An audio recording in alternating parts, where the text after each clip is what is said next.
All right. Welcome to the Dave's HadeNuFF Show, episode 88. How's it going? Rambo's Corner. What's going on, guys? I'm just here chilling out and ready to enjoy the podcast here and talk to y'all. Glad to have you, buddy. How's it going, the old dirty? What's going on, Dave? What's going on YouTube? The analog is back.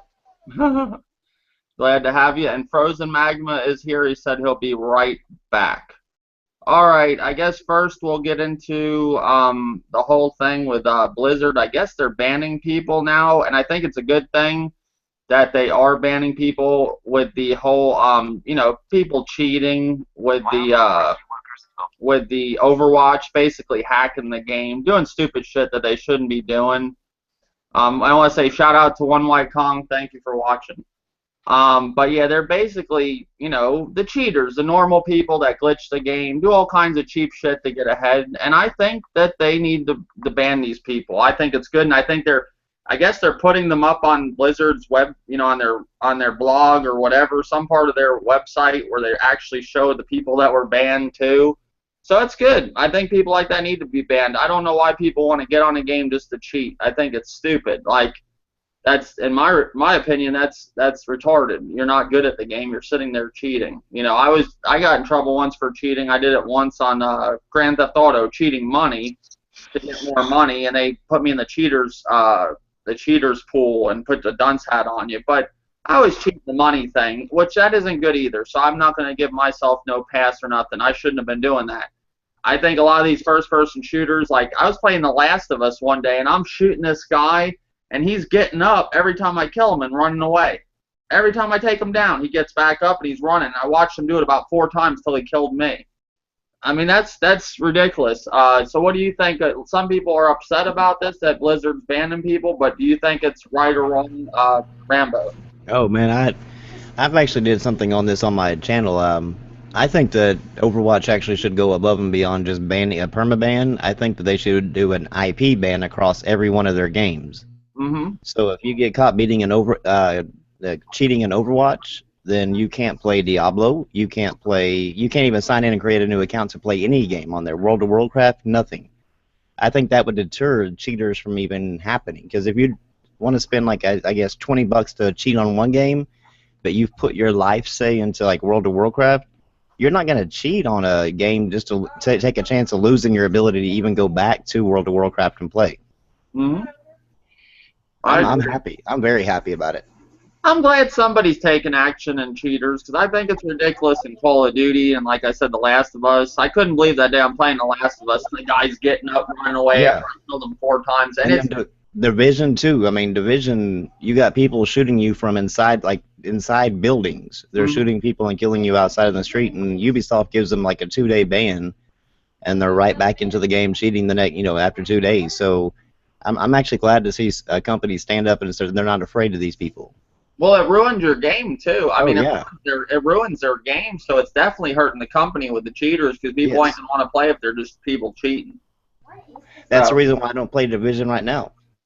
I don't blame you. I mean, I'm playing the story still with the Division, so I haven't got into the Dark Zone yet. But I hope they have it fixed by the time I decide to. I hope so, for your sake. I mean, because it's a good game. It's a really fun game. It's just that they've got it to now, at least on PC, to where it's actually just not even enjoyable. And they actually mentioned that they said that there was going to be less cheaters in an update, and there was actually more. Every single lobby had 1 to 2 cheaters in it. Mm-hmm. Yep, I agree with everything you said. I think they should go more farther and ban people. And I mean, that would be a little extreme, but I It would. would, I but it think, would. I I think think it would set a precedent to these cheaters that they're not going to be able to just get away with it. Yeah, they gotta do something, because gaming is becoming more of an online sense where people do take that shit seriously when they're playing with people and they're getting cheated on. People are cheating, killing them. People get tired of that shit, Yeah. so they need to take action. What about you, Old Dirty? Do you think it's a good thing that they're banning people on Overwatch, or do you think it's a bad thing? It's a good thing. I mean, people like myself just want to get on a game and play. You know what I'm saying? Sometimes you have some really good matches. Sometimes, you don't. I mean, that's just how multiplayer goes. You know what I'm saying? You're not gonna always be on the winning streak. And for people that can't stand to lose, you know what I'm saying, you don't need to play video games. You need to find a new hobby. Because I think every game company should do this. When they see people are cheating and glitching the game, just ban them. Just ban them from the game. And the game would be much better off with people that wants to play the game like it's supposed to be played, play it just like it's supposed to be played. I don't need to do all these glitches to get, 10,000 kills by the time, the time run out, the 10 minutes run out. I got 10,000 kills and died one time. Like, that don't make sense, man. Like, that ain't even fun. There's no fun in that. Yeah, it's not fun playing with cheat. It's just not. When people cheat, it's not fun. That's just it's with anything. It don't matter what it is. Frozen, you there? Yeah, I'm here. Can you hear me? Yeah. What's your thoughts on the whole thing with Blizzard banning people for cheating and actually putting their names on the blogs and saying this is who cheated, blah blah blah blah blah blah? I didn't even know about that. What do you mean? They're banning them permanently? They're banning cheaters. I guess they're taking their Overwatch shit serious. The first. Is it like permanently? Can they ever play again or no? No, I permaban. don't think so. It's a permaban. Well, whatever. I feel like whatever they did, whatever they did, it deserves it. Like if it's something little, like if it's a glitch you didn't know about, but if you're like exploiting stuff and like cheating, leveling up, I think that you should be permabanned. But they shouldn't be putting people's names out there. You know what I mean? Like you're giving them recognition if you're putting their name out there. That's just my opinion. Well, they're another thing they were doing was making new accounts and trying to re-download the game, and they still banned them. It didn't work what they were trying to do. Well, whatever they're doing, they probably deserved it if they were really cheating. I don't know. I don't have the game, so I don't know what they were doing. Well, World of Warcraft, can you cheat in that? I don't play World of War. I don't know. I don't play that. You can cheat in any online game. It's just a matter of Blizzard. Blizzard is a really big PC company, so they take that cheating seriously. So I think they do the same thing in World of Warcraft, where they did an announcement where they just banned 150,000 users in World of Warcraft, like a one time, just a big swipe. Mm-hmm. So yeah, they do it in World of Warcraft too. They cheat in any online game. It's just that I think Blizzard does a good job at monitoring the cheating. So did people get banned in the division for whatever they were doing in there? They got banned for like 2 days. Then their second offense was like a week, and then their third offense was like 3 weeks. They still have never been permabanned in there. Huh. And to add on to the whole Overwatch news, Overwatch hit 7 million players in its first week. Oh yeah, I can imagine. Yeah. Yeah, Overwatch is a fantastic game. I haven't really fully got into it. I had played it the first day it came out. It came out early. I played it for like 3 hours, and I played it the other night for about 2 hours. The only reason I haven't really got to it is because all these other games. I beat Doom. I finished the latest Hitman's episode. I beat trying to beat other games. Uncharted 4 and that pushed me off, but I'm planning to play more Overwatch. I like it. I think it's a good game. Definitely something. I wouldn't go as far as saying it's something totally different, but it's cool how you can pick different players on the fly. You don't have to stick with the same character, and there's so many to choose from. You do have some people saying that, got some people saying with Overwatch that basically they said I don't know. They said they don't feel it's worth the full $60 because it don't have a single player, and that's another discussion I'm going to have right now. Not every game is going to have a single player or a multiplayer. And two, not every game is going to have a fucking story in it. Like this whole shit with every game needs a story. Not every game is going to have a story. Like I said earlier in my other stream a day ago, whatever. I could sit here and say I want a story in Monopoly. I want to know why the guy says pass go. You can't pass go. Not everything has a story in it, But what's your thoughts on that, Rambo? Me, I mean, games are moving along. I'm a gamer from back in Pong, so I've gone through the games were just complete story mode and then online mode. I know that like say. I'm trying to date myself, but what is that one where you move in the blocks? I can't for some reason I cannot. You're moving the blocks like you're square and it has a long block or whatever. It's on Nintendo. Oh, Tetris? Tetris, yes. Tetris is one of the most popular games out. No story mode. Yeah. I think that too many people are requesting this, but I mean, there's so many games out there that are story mode based. So not every single game needs one. Look at Battleborn. It's mainly an online game, but it has a story mode. But the story mode is kind of weak. So I mean, you're paying, I guess, extra and having them dump extra time into a story that's really not part of the game, and it's taken away from the content you're going to receive on the online portion of it. So I think that, I mean, you know what it is, so it's either you pay the $60 for it or you don't. But, I mean, Witcher 3, nobody complained about no multiplayer. Fallout 4, nobody complained about no multiplayer, and it's a $60 game for one single, function. I'm not saying that they should have had multiplayer. I'm just saying if you complain about one side, the online multiplayer, you got to complain about the games that are just online, single player only. Yeah, I mean, would they want you want the developer, like you said, to put time in some bullshit ass single player story to take away from their main focus, the multiplayer experience, just to make some bullshit on the side? Like, I don't know. What's your thoughts, Dirty, about the whole thing with people needing a story all the time, and complaining with Overwatch that there's no single player, stuff like that. Where the game's main focus may be a single player. That's fine. If the game's main focus is single player, then it needs a single player story. But if its main focus is multiplayer, online multiplayer, I don't know what the bitch about a single player. You know what I'm saying? But what's your thoughts on that? You just have some developers that when they decide to make a game, they decide, we're going to go into do a game multiplayer, and that's what they focus on. They're not focusing on the story for the characters. They just want online. That's it. They don't care about the story. They're not trying to make up a story for 30 characters. You know what I'm saying? Just like you have games that only have a story mode. They're not looking to, fulfilling a online as well. They just focus on a story that they want to tell. So basically, the developers are just focused on a multiplayer that they just want you to have fun with. Maybe Overwatch 2 will have a story. Who knows? But this game right here, they just wanted multiplayer. That's all they was focused on. Maybe they didn't have time to try to do a story and a multiplayer. They wanted to bring you the best multiplayer. So that's why everybody say the game is fun, because that was their only focus was on. You didn't have to trying to make up stories for the different characters in the game.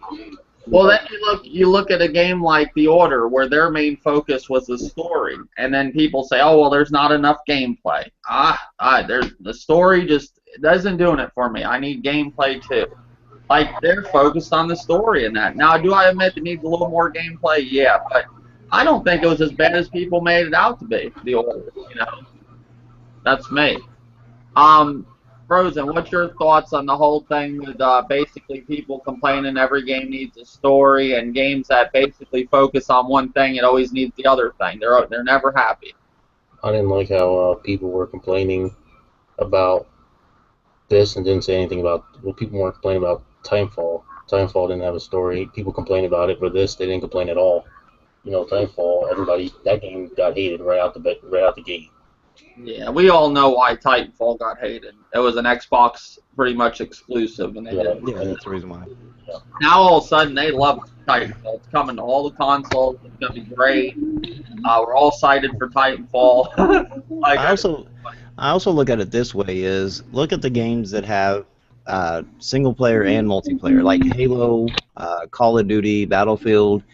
You can argue that now, at least starting now with Halo, they focus more on the multiplayer than they do the single player, and Call of Duty is kind of mixed, but it's mainly played for the multiplayer. But look how many connection problems those games have.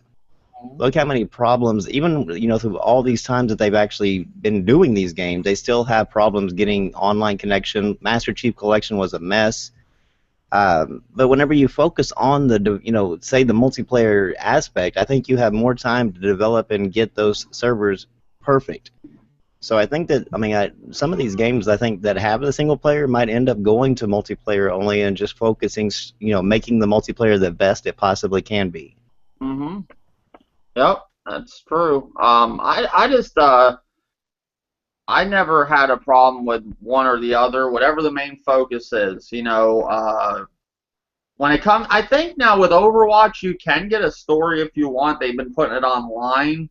Like they're putting I think there's like Little clips shorts, yeah, yeah. they're little short clips of some of part of the story if you're interested in the story. But I think where people want a story, they see all the different characters and they want to know more about them and stuff like that. But it's not the game's really a multiplayer game. I guess story isn't really the main focus with that. So it is what it is. But I just wanted to bring that up. Another thing with Uncharted, I've been hearing a lot of people are now kind of shifting their their thoughts on the multiplayer, saying it's basically not fun unless you're in a team, which I have to agree with to an extent, because if you go on there with like you and your buddy and you don't have a full team, you're gonna get slaughtered, especially in the ranked mode. You're gonna get your ass handed to you. But what's your thoughts on that, Rambo? I think most multiplayer games are like that. I mean, you really need a full team, that knows what you're doing and communicates well to actually have a really good, a lot of fun with it. Unless it's more of a casual multiplayer. I've never played Uncharted multiplayer, so I couldn't tell you if it's like feels casual to me or not. It just never was one of those games that I thought needed a multiplayer. But I don't know. I think there's a lot of hate on like how they were, hating on Titanfall, like we were talking earlier, just because it was an Xbox title. I think there's a lot of hate. I don't know if that's where it's coming from or not, because I haven't seen the hate as far as the having fun on the game. Mm-hmm. I don't see why. I mean, unless it's just a unbalanced, nightmare. I don't see why you would have to have a full team in order to at least enjoy yourself. Well, I will say this. I've noticed when you run up against a team, you can tell when a team's working together because Oh yeah. they're not breaking apart at all, or they have one person basically breaking loose, and all the other ones are together. I mean, that's better. I'd rather have that shit going on than fucking people cheating. You know what I'm saying? So that's. I mean, that don't really bother me that Oh much. yeah, me same here. Yeah, for sure. I mean, they just I guess the thing you gotta do is get a team. That's that. That's all Well, I you. mean, I've actually saw one person complain on Halo 5. I guess they were going to play, and he was complaining because the team he was playing against or whatever, I guess, was basically in the V pattern the whole time. Just kind of working as a solid team, and they were winning.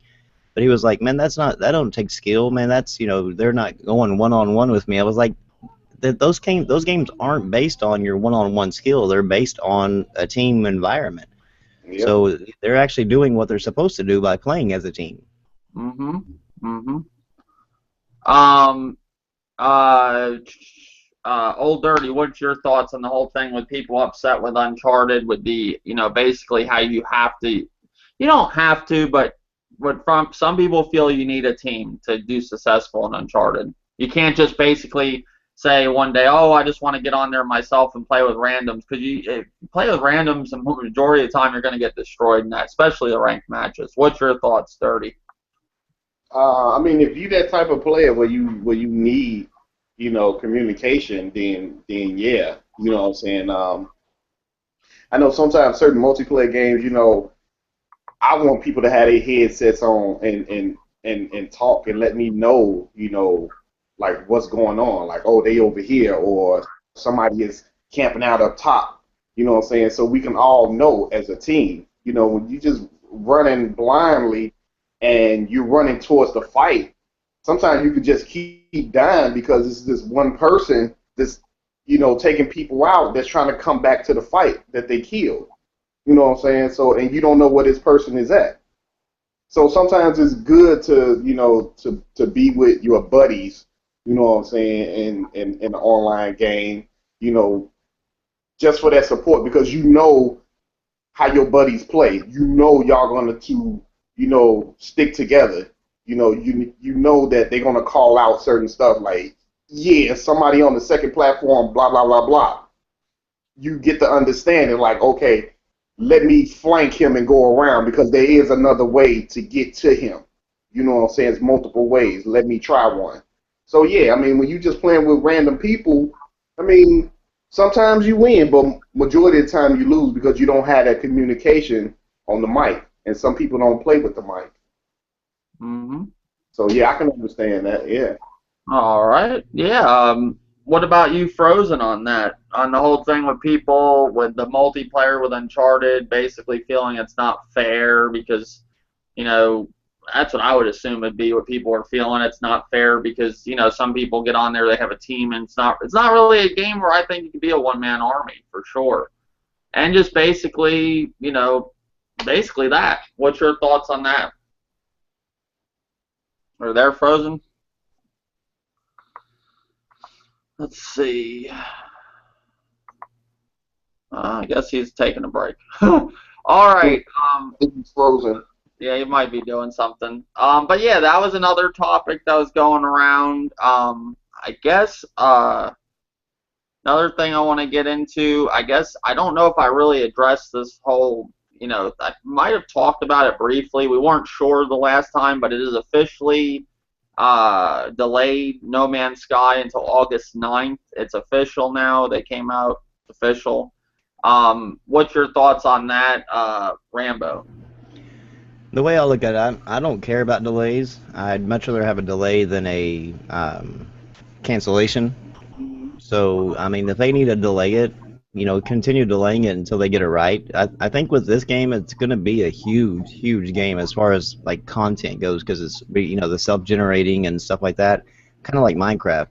So I think that in that sense, I think they're gonna they have a lot of work on their hands to make sure everything runs perfectly smooth whenever they launch that game, because it's been talked about and hyped so much that they want to make sure that it is perfect. So to me, I agree with it. I think continue delaying it until you got a good product, because I'd much rather you delay it and it worked great than you launch it on time, you know, on the date and it worked like crap, because then most people won't come back to it. Okay, what about you, Dirty? No Man's Sky, what's your thoughts on delay until August 9th? I mean, that's cool. I mean, I agree with Rambo. You know, I mean, delay it until you get the game right. But then again, you know, these gamers have to remember that these developers for No Man's Sky, it was only what, like 10 of them that was making this game. Yeah, it was small. Yeah, a real small team is making this big, open, huge space world, and you're crying about a delay when you have all these other third-party developers. They got 500 people working on one game. So how can you be upset about No Man's Sky that has 10 people working on a game, you know, and then you have another team that's making a whole nother game, and it's like 500 of them? I mean, come on now. Like, you got to think.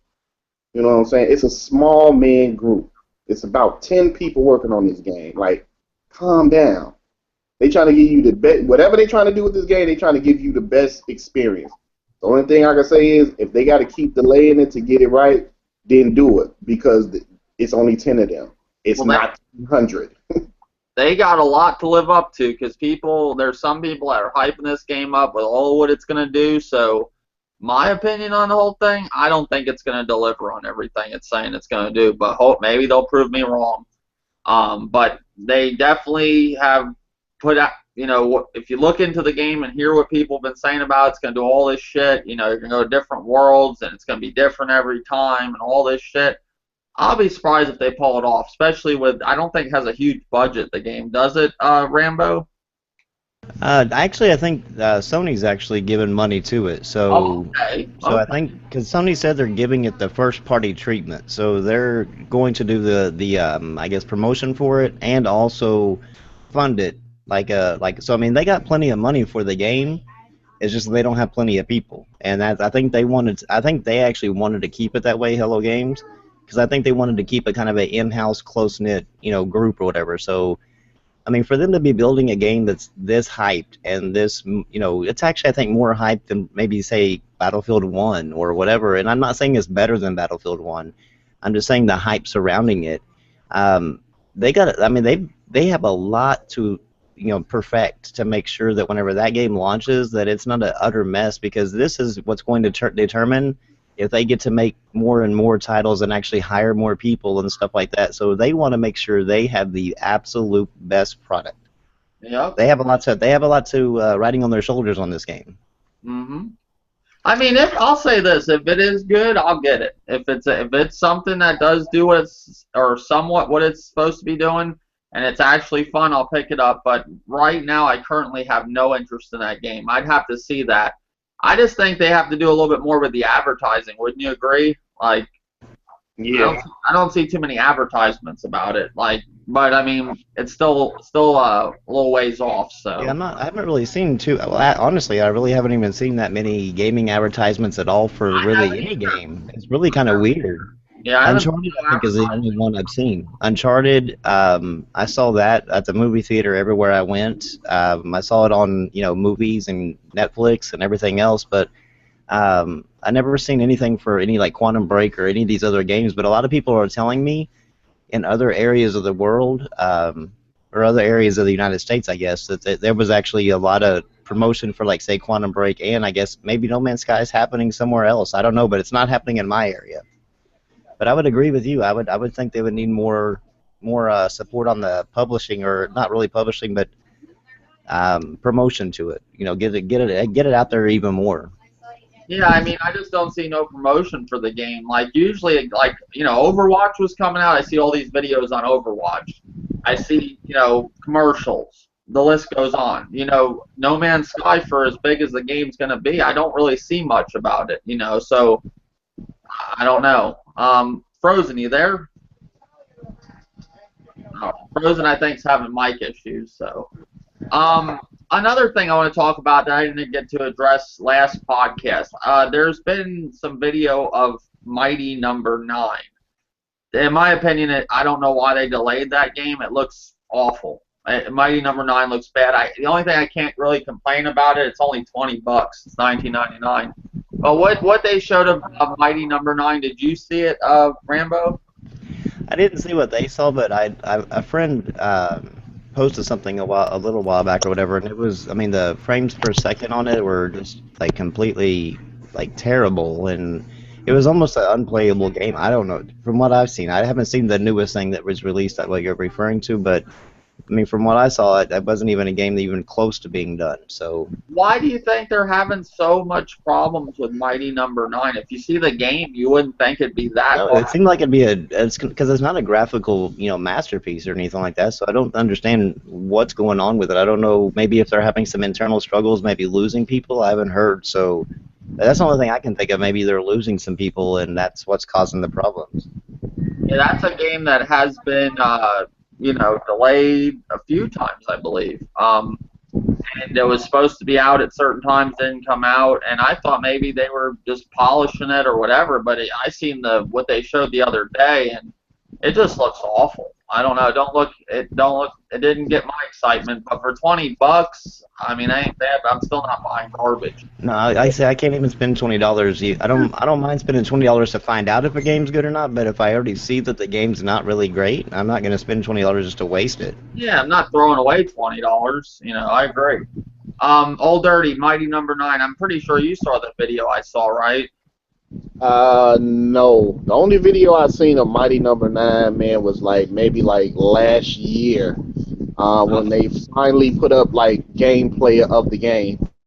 I don't know how it looks like now because I haven't seen the latest update of the game, but man, this game been delayed for 2-3 years or something like that, man. It's ridiculous. I just want to know what's taking them. What's the big issue with this game? It's not a graphically, dependent. It almost like graphics are a huge factor to this game. I have no idea, man. I guess I don't know. Maybe they're trying to use the full potential power of the PlayStation and Xbox. I don't know. I don't know.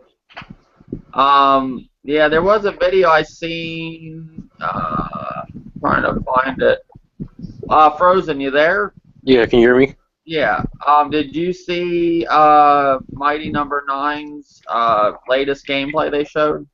Yeah, it was funny because the announcer was shitting on it, and I was laughing. All right, I'm gonna. Here's the beta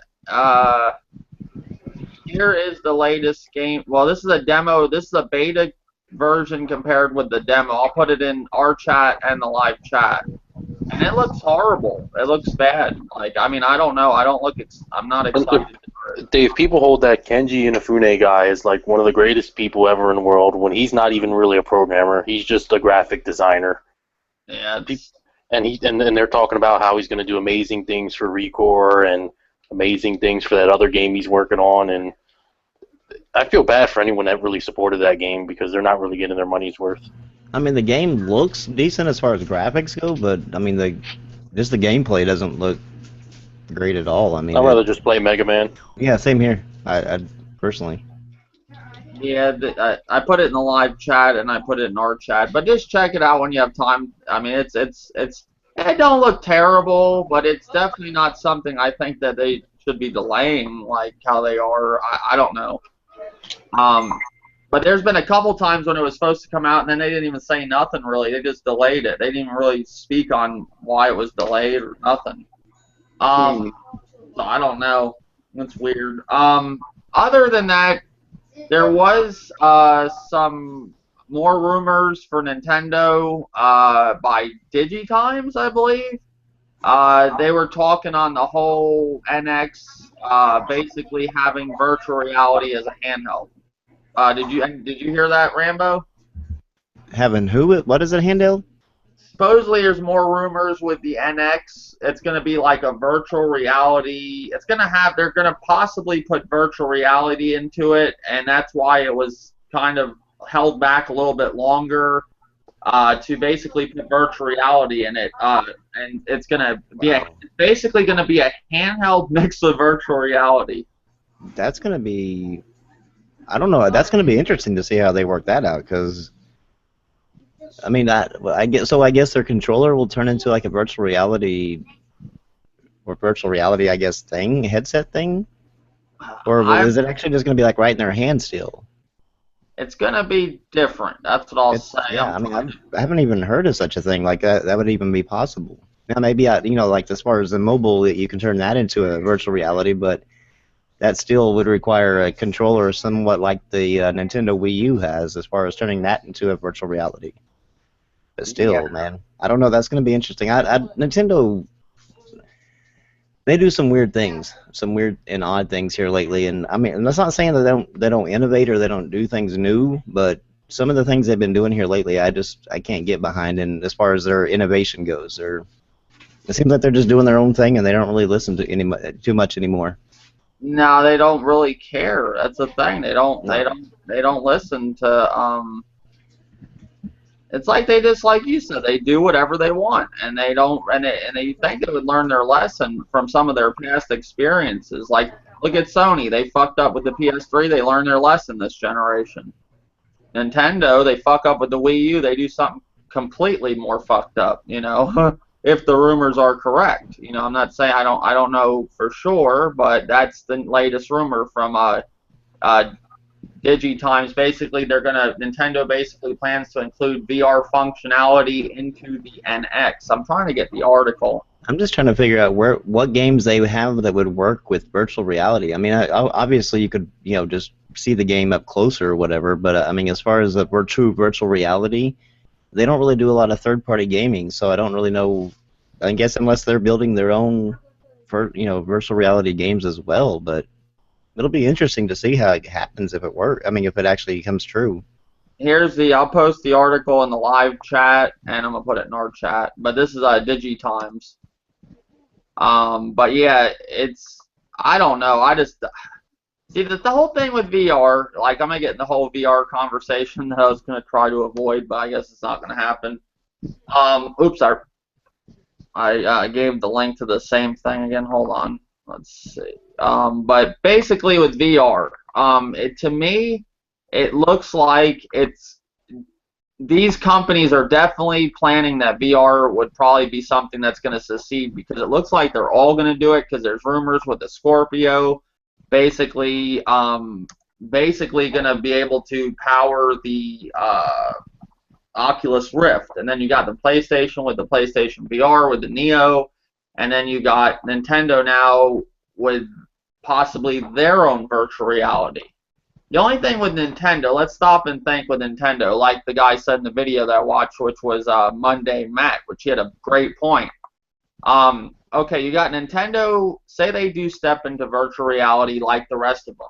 The problem with Nintendo doing it, they still haven't done, you know, voice chat really, party chat, trophies. Like it's so you mean to tell me they can't even get that shit together, but they're gonna go jump into virtual reality head on with the rest of them? You know what I'm saying? Like fix that shit first before you even consider virtual reality, Nintendo. Would you agree, Old Dirty? Yeah, I definitely agree. You know what I'm saying? It's just a rumor, and I just want, I just need everybody, all three companies to just come out and just tell us what's going on with these new consoles that they have, and I'm tired of hearing the speculations or the rumors or this is true, this might not be true, this got 39 gigaflops and this one only got 2. And look, just come out and tell us what's going on with all this crap, man. I'm getting tired of these rumors. Well, the thing is, with the whole VR thing, the rumor with PlayStation VR, and I know it's a little bit going off topic in a way, but we're basically talking a little bit about VR. PlayStation, if you go by the rumors, it's going to need the Neo pretty much to run PlayStation VR. So for a lot of people saying VR ain't going to, PlayStation Neo might not come out till next year. If they're dropping VR this year, they got to have that Neo out, because how the hell are they going to drop VR this year, but then we're going to find out we need the Neo for VR, but we can run it on our PlayStation currently now, but it's going to be a shitty experience, pretty much what they're saying. So I would assume that the Neo would have to be brought out at the same time as the VR or a little bit before the VR. But the VR, I'm pretty sure it's coming out in October, right? They already have the pre-orders, if I remember correctly. Yes. So yeah, I mean, I don't like, some people don't really listen to the whole rumor sometimes, because it don't make sense, a lot of the stuff. And then you got some people saying, well, I played VR at one of these conferences and it runs fine on the console, but then the rumors say that it can't run with the VR with the console. There's also another thing to think of whenever they're talking about that is the PSVR is also going to run on the PC. And while you have it or see it plugged into a console, doesn't necessarily always mean that it's running on that console. So just something to think about. So I mean, that could be something happening, but I personally think it's actually going to. I don't think that they would actually put out a VR to pre-order and not know for sure that would run on the PlayStation 4. That just seems like completely suicidal thoughts as far as a company goes, to pump out a $400, $500 product and then they come later and say, oh, guess what? Now you got to buy a $400, $500 console just to run it. So yeah, that doesn't make sense to me.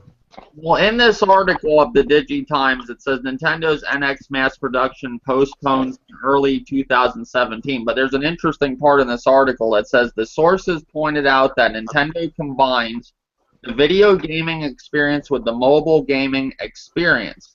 The device features a 5 to 7 inch display, controller, and joystick for users to play as a mobile gaming product. But it also is able to connect to a TV for users to play a video game system. Nintendo is now planning to add VR function to the device to satisfy the popular trend in the gaming market. So in this latest rumor, they're basically confirming that it's a handheld mixed with a home console. I mean, another thing with this whole thing with Nintendo, we already kind of had that with the Vita. The Vita was a handheld that basically had home console graphics, and that didn't succeed. Let's be real. Because Sony didn't support it, Dave. Yeah, but is Nintendo gonna support the fucking, with Nintendo? Well, they support the 3DS. I mean, they support more of their games than Sony. Sony just drops their stuff, in my opinion. Look at all these consoles. You have Microsoft with the Kinect. You have Sony with their multiple there are a couple of handhelds and their PlayStation Eye. I mean, even the Kinect 2.0 was held as like the next generation as far as Kinect goes, and it's going to be fully supported, and you got to have it. And then like 2 months into it, it's like, oh, okay, basically it's just a talking remote, for your Xbox. So neither one of these the two bigger companies actually support their peripherals for per se as far as the games go for it.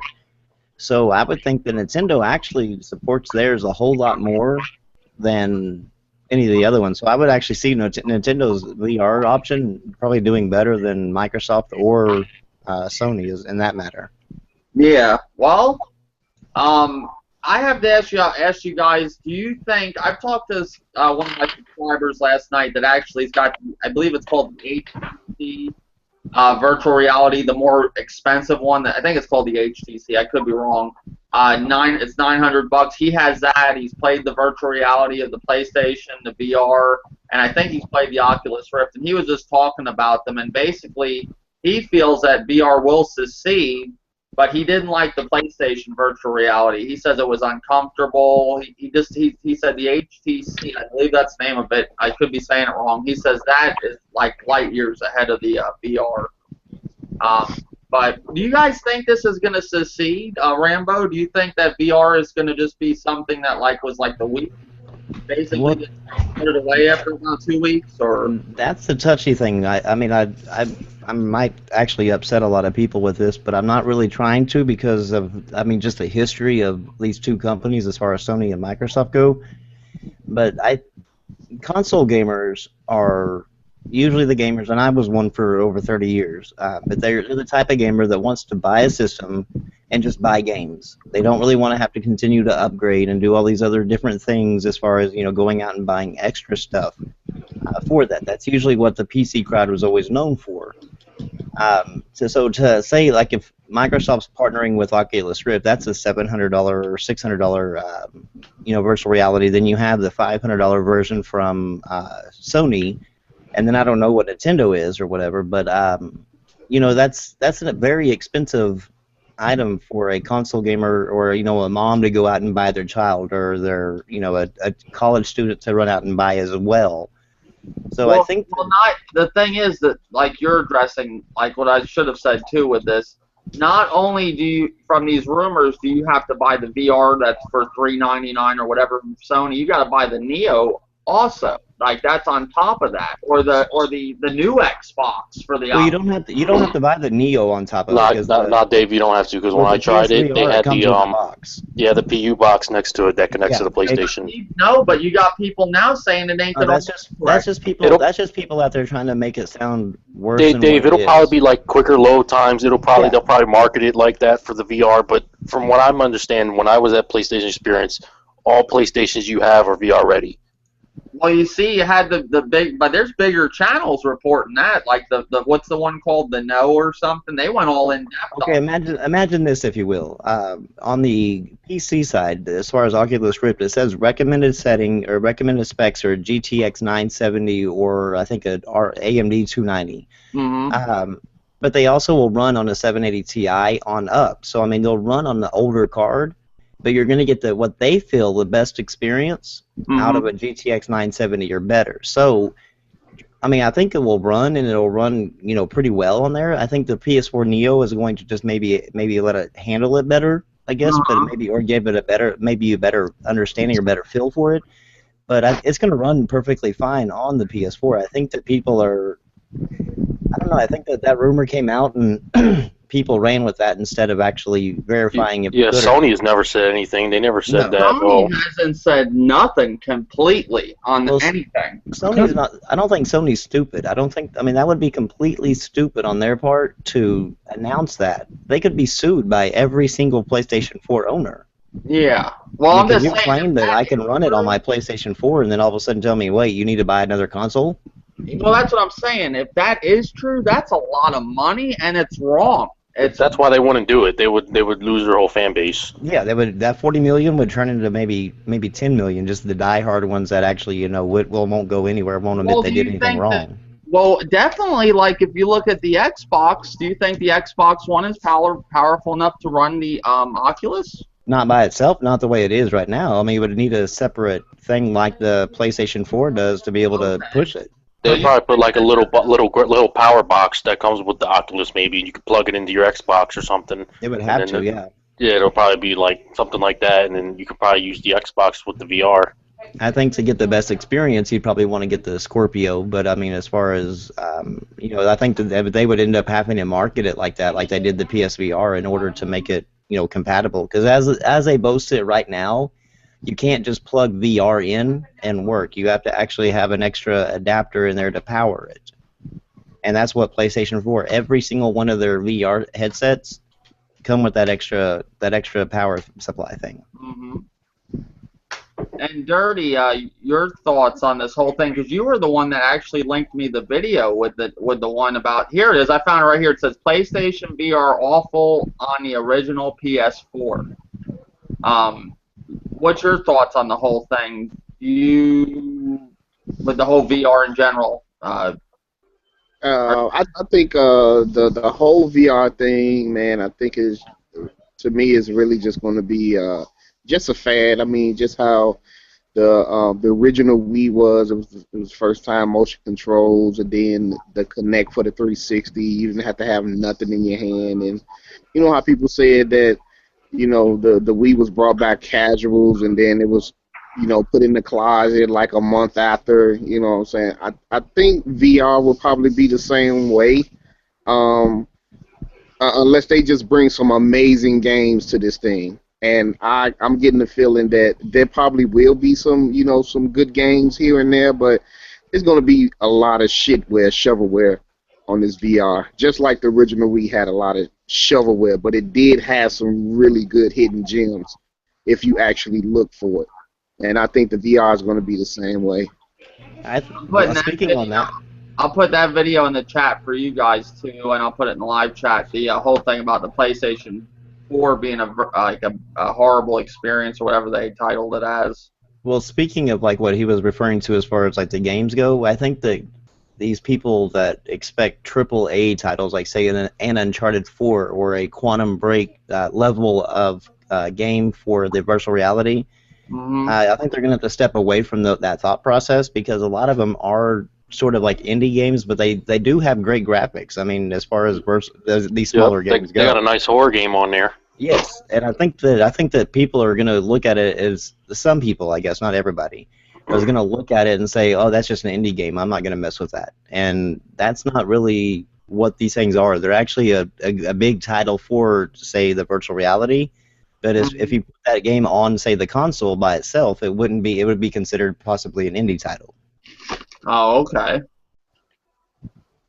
Yeah, I don't know. There's so many rumors floating around with all this. It's like, it's hard to go by what. I think E3, they're going to have to address some of this. Like, they can't just not even say nothing on it. That's stupid. Oh, I definitely agree with that. I don't think they could just, like, with all these rumors, if they are going to push VR this year, and say that rumor is true, you do need a Neo, that would be highly bad for Sony. If they just drop the VR, people buy this fucking VR and its shitty experience on the PS4, the current one, and then they drop the Neo and it's a 10 times better experience, they'd be sued, like Rambo said. Yeah, I don't think they'd be that stupid. Yeah, I mean, I hope not. Yeah, same here. But the whole thing with VR, it's something that you got to try yourself before you make a full judgment on it. I think. I mean, we could sit here all day and always about, oh, is it going to be good or not? Not until we try. I'm hope, Dave. Don't let me cut you. Don't let me. Sorry for cutting you off. I hope Sony on stage does not show VR games like trailers and stuff. We do not need to see that, like how they showed it at like how they show VR and stuff like that. You gotta let people try that stuff. There's no point in showing it on stage. It's dumb. But did you notice that when they did that though, the people in the crowd actually had the VR headsets on? So I think that it's hard for us at home because we don't have the VR headset. But the people they're actually. I was there. I don't remember seeing anyone with the sets on. Oh, well, the one I saw that they did, the whole crowd had it. Maybe it was a different conference. Probably a different event. But if they do that, they're going to have to at least give the crowd the virtual reality headset to let them see. It's just going to suck for us at home watching it because, like you said, you can't judge a game or even get a feel for what that game is like without the virtual reality headset on. What they got to do is put them in Best Buys and Walmarts and just they got to let people try them out. They have to. That's the only way that I think they're ever going to get the console market to accept it and buy it. I think that's the only way. Yeah. I think it's definitely going to have to be something you go to your local Best Buy or something and try out. I mean, I wouldn't buy no VR thing not knowing what it's like, you know. But I tried a little cheap virtual reality thing that my nephew has. It was like 40 or 50 bucks he bought at Best Buy, and it was actually cool. They did a demonstration of Insidious, and you're actually like looking around and shit, and you can actually see, like you can be in the room and back actually look at everything. I thought that was cool. I think it's going to work well with horror games, like an Outlast 2 or something like that, Alien Isolation. That'd be pretty cool for VR. But I don't, huh? Oh, I'm sorry to cut you off. I think the best games that's going to work for it are going to be the horror games, the racing games, because it'll put you right in the driver's seat when you're racing. And also space exploration or underwater exploration. I think those are going to be like the big pushes for it as far as, you know, actual just like Halo in virtual reality. You're not going to see no like Dirty. You were asking me about third-person shooters. They're not going to do that in virtual reality. I don't think. You could probably use VR for it, but it won't look that good. Like, because they said that you can use every game of VR. It's like a theater mode or something like that. It'll look kind of like strange. It's more of like something like you're the actual person and you're looking, or you see your hands and stuff like that. It's nothing like with like third person or a platformer or anything. Because I've heard people mention how they can do platformers. That I don't think you could. Well, they could do it like Mirror's Edge, kind of, I guess, like how you're like running. Yeah, but that's not a platformer. That's like Mirror's Edge not a platformer. I never played Mirror's Edge, or I don't look like a platformer to me. I just kind of relate Mirror's Edge to like a first-person Assassin's Creed kind of thing. Mm-hmm. But yeah, that's our whole talk on VR. Other than that, what games have you guys been playing lately, Rambo? Overwatch all day, every day. Is it worth all the hype that's getting? Oh man, I love the game, man. It's like one of the, I will go out on a limb and say it's going to win Shooter of the Year over Battlefield, over Call of Duty, over anything else the rest of this year. It will be Shooter of the Year, much like Splatoon was last year. Yeah, it's just it's something a little different than what's out there. It's not exactly totally different, but I like how like I said earlier, you can pick characters on the fly. They all have their own abilities. I mean, the game's made for like a person that could just get on there and just play, but then it goes in depth with other things. Like right. What's actually hurting it on the consoles, from what I see, is that it's a class-based shooter, so everybody has to play their role. And a lot of people at least the younger crowd, I guess, that don't really have the experience with class-based shooters, are playing it kind of like a Call of Duty, where you just kind of run around and shoot. And there's a lot of complaints that's happening, but I don't see it so much on the PC side, because that's what Blizzard usually makes, like in that type of thing. And Team Fortress 2 was another class-based shooter type thing. So I think that hopefully they can start working around and figuring out that this game will be a lot more fun for them if they just focused on the team aspect of it, because this game is a great game.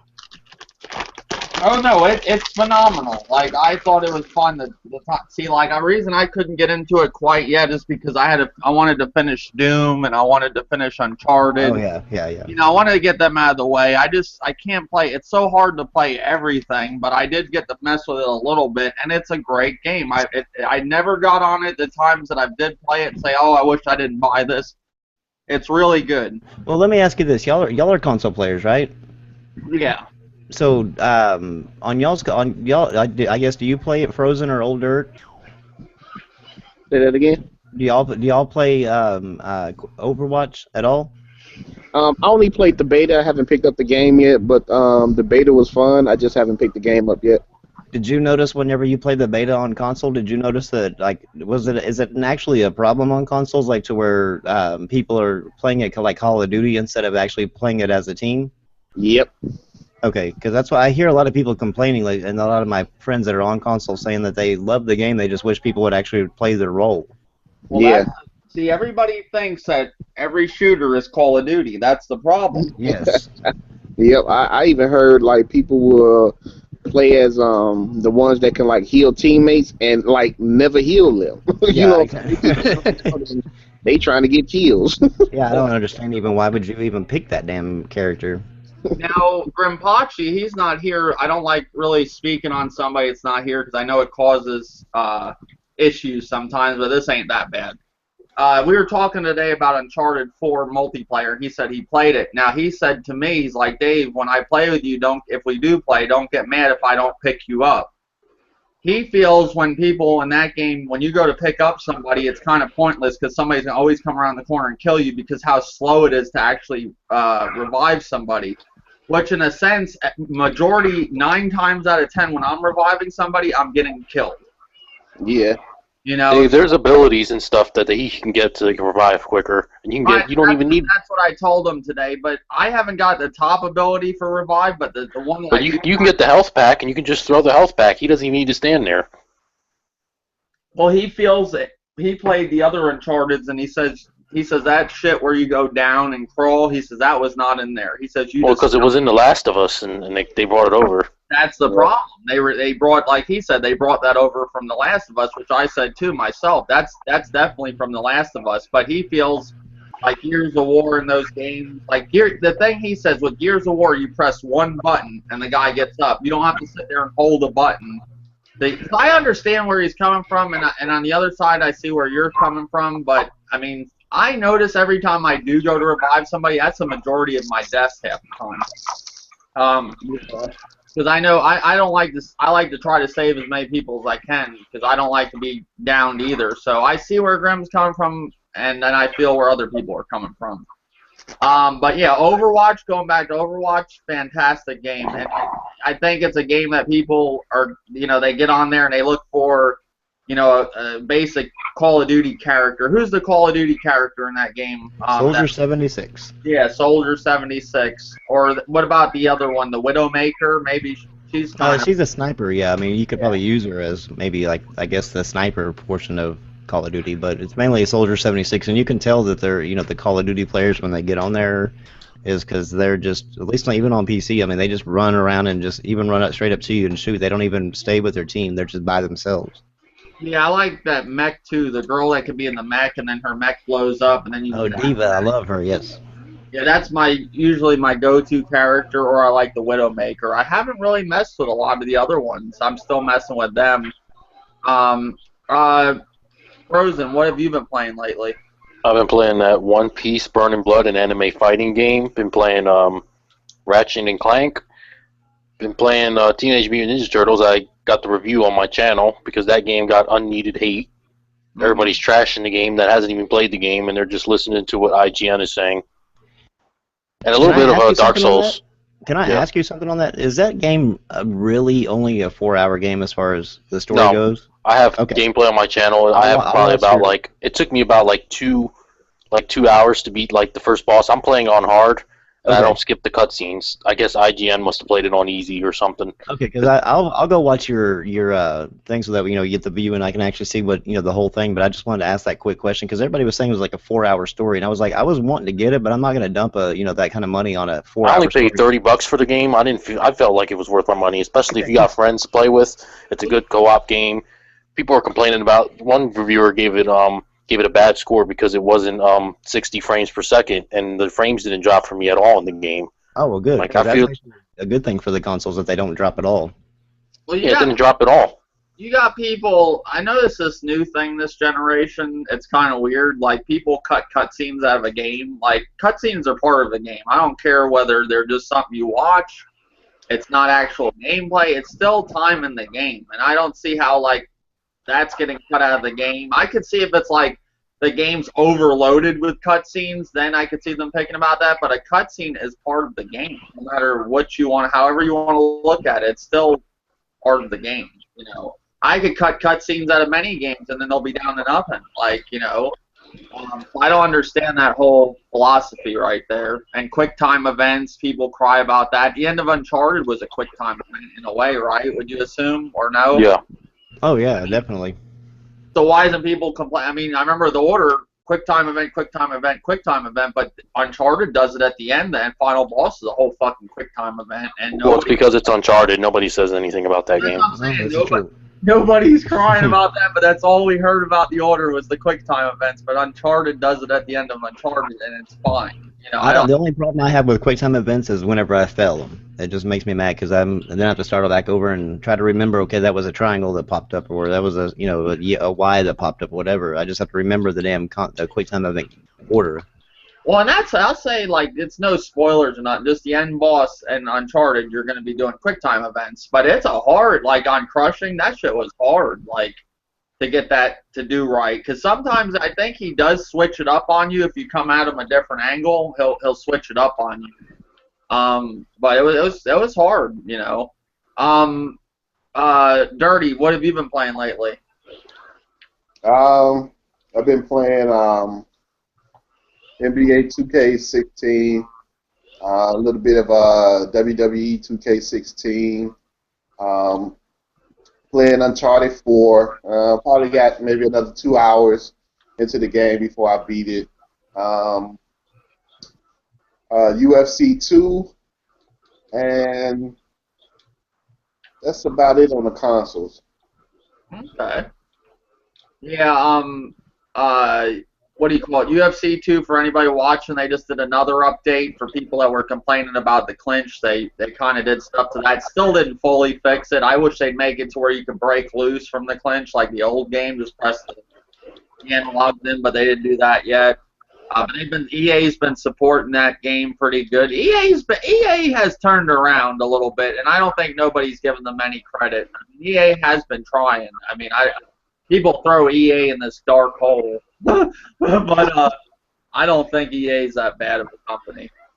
But yeah, what I've been playing lately last one was Doom, which I finished yesterday. Finally, I finished Hitman Episode 3. I finished Uncharted. And then other than that, the ones I finished was like Quantum Break and stuff. Now I'm going to be getting back into Fallout because I want to play the Fallout DLC, and I'm going to play other games here and there like Ratchet and Clank. I heard that isn't really that long. I'm playing that on hard. Game is fun. Yeah, I like Ratchet. That game is a lot of fun.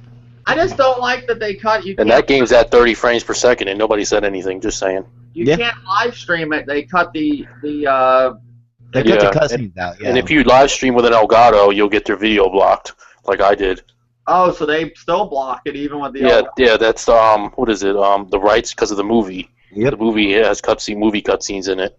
It's a good game. It's fun. What I played of it so far, it's fun. The one night I was playing it for a little while, and then One Stop wanted to play UFC, so we got off of it. But I'm gonna eventually. It's not. I heard it's not that long. Was it like 8 hours or something? I think it took me around 10 hours on hard. Okay, that's why some games. It's not too bad. Well, that's what I'm saying. Like, if you play games on the hardest difficulty or somewhat of a hard difficulty, you're not going to run through these games like people running through them. I just don't see it. I don't see a point in buying a game, spending that kind of money on a game just to put it on easy and run through it in a couple of hours or a few hours. It doesn't make sense to me. That's what I'm saying. Like, I don't see the point in putting a game on the fucking easiest mode. Or sometimes if you know the game's going to be easy in normal mode, just everybody's running through that, put it on a little bit harder difficulty or something, you know? Yeah, because back in the day, we didn't have a choice. We had to play whatever difficulty they gave you. Yes, no kidding. Yep. Like the Lion King and like real difficult games like they had back in the day, like those big games on Sega and stuff like that. We didn't have a choice. We had to play it. If we didn't beat it, we didn't play the game. Yep. Mm-hmm. They need to go back to that. That's true. Well, I think these gamers now, what they want to do is just run through the game so they can get on YouTube and say how they beat the game. Yeah, I think so too. How the fuck you beat the game? 7 hours. The game just came out. Like, damn. I'm not taking shots at nobody, and Bisme knows that I'm not just messing with him or whatever. I'm just joking with him. I am messing with him. I meant to say he beat that in one sitting, Uncharted 4. Like, that's hilarious. Like, what is that? Well, they have a 6-hour trophy. I wonder if that's what he did. No, he just beat the game the first time in one sitting. So he just stayed there until he finished it. Yep.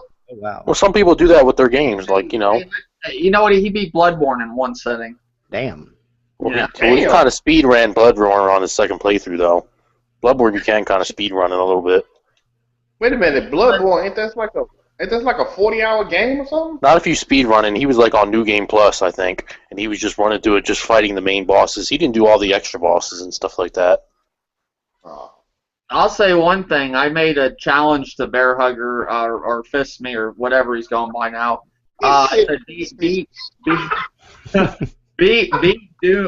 Doom on Ultra Nightmare. You know, just in general. I want to see him do that because you only get one life. You know, that's it. I don't see how the people are doing that in 5 hours. I know nobody in this community that I know that I really talk to are going to do that. That's nuts. I'm not trying it. That end boss is pretty hard. You get one life. That's it. That's crazy. Well, the end boss and then the 3 other bosses leading up to her. I mean, that was insane. Yeah, the end boss. I didn't know how to beat him at first, and then I learned to get on those fucking platform things. Yeah. Yeah. Because I was like, how the hell am I going to beat him? I saw these things, I didn't really know wasn't thinking to stand on those, and he's shooting lasers at me. I was getting half of his life down every time, but I wasn't standing on the platform. Once I did that, then it was game on. But it was still kind of hard. I couldn't imagine that on the Ultra Nightmare. So in Ultra Nightmare, you only get one life the whole game? Well, I heard mixed things. I heard, like, you see how if you beat Doom, you upgraded your character and stuff. I heard when you go through it on Ultra Nightmare, you get to use that. Then some people told me you can't use your upgrades. Wow. But even with your upgrades, I don't... Yeah, I wouldn't even try it with my upgrades. I would try it, I guess, but there's no way I would get it in 5 hours. There's no... Could you imagine that one life, and I say of those 3 boss fights, and you got to think, too, the difficulty is going to be harder than the normal mode, so... and I'm dying on normal, like on some parts, like No Tomorrow. I don't know. You'd have to be pretty good. That part where you ride a train and then you go into like a little bitty train station or whatever, and there's a bunch of those big guys there. There's a couple of the ones with the horns and stuff. That one gave me fits, and I played it on. I think the one right above normal or whatever. I can't remember the difficulty names or whatever. But that one gave me hell, and I couldn't even imagine that on Ultra Nightmare. Not being able to die at all. Yeah, I had it on Nightmare. I was playing it on Nightmare, and people were bitching on my stream. Oh, you're dying too much. So I put it on normal. I got the game started on Nightmare and then normal. I don't mind. I don't mind dying a million times. I think I don't either.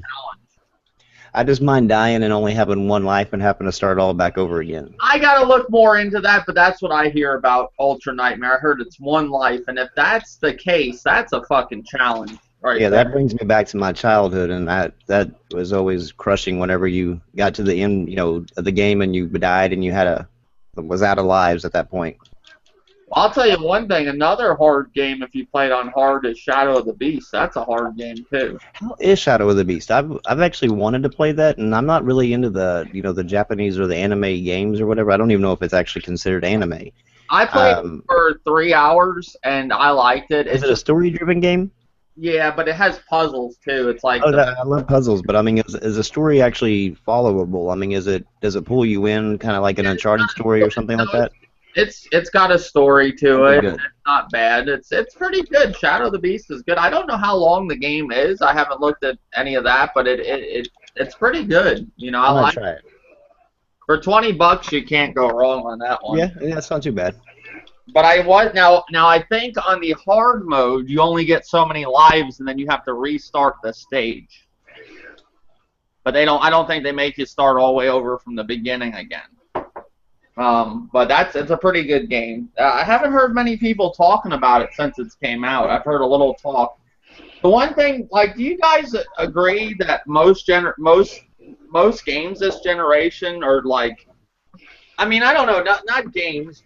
Gamers basically just move on to the next game as fast as possible, like how kind of Dirty was talking about, how they're ready to move on. Do these games really hold any relevance anymore, Rambo? They do to me. I mean, I like them for what they are. I actually enjoy going back and even playing through Uncharted, the older ones, even now to this day, even after I got the platinum. They still hold relevance to me. I think the new crowd of gamers, I guess, and I'm not really slating anybody but as far as age goes, but I would say the younger crowd was grown up in a world of give me now, more, and I think they just rush through them so fast and they don't really appreciate them for what they actually are.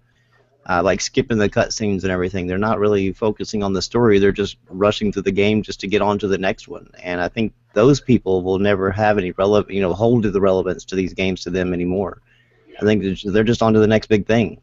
Mhm.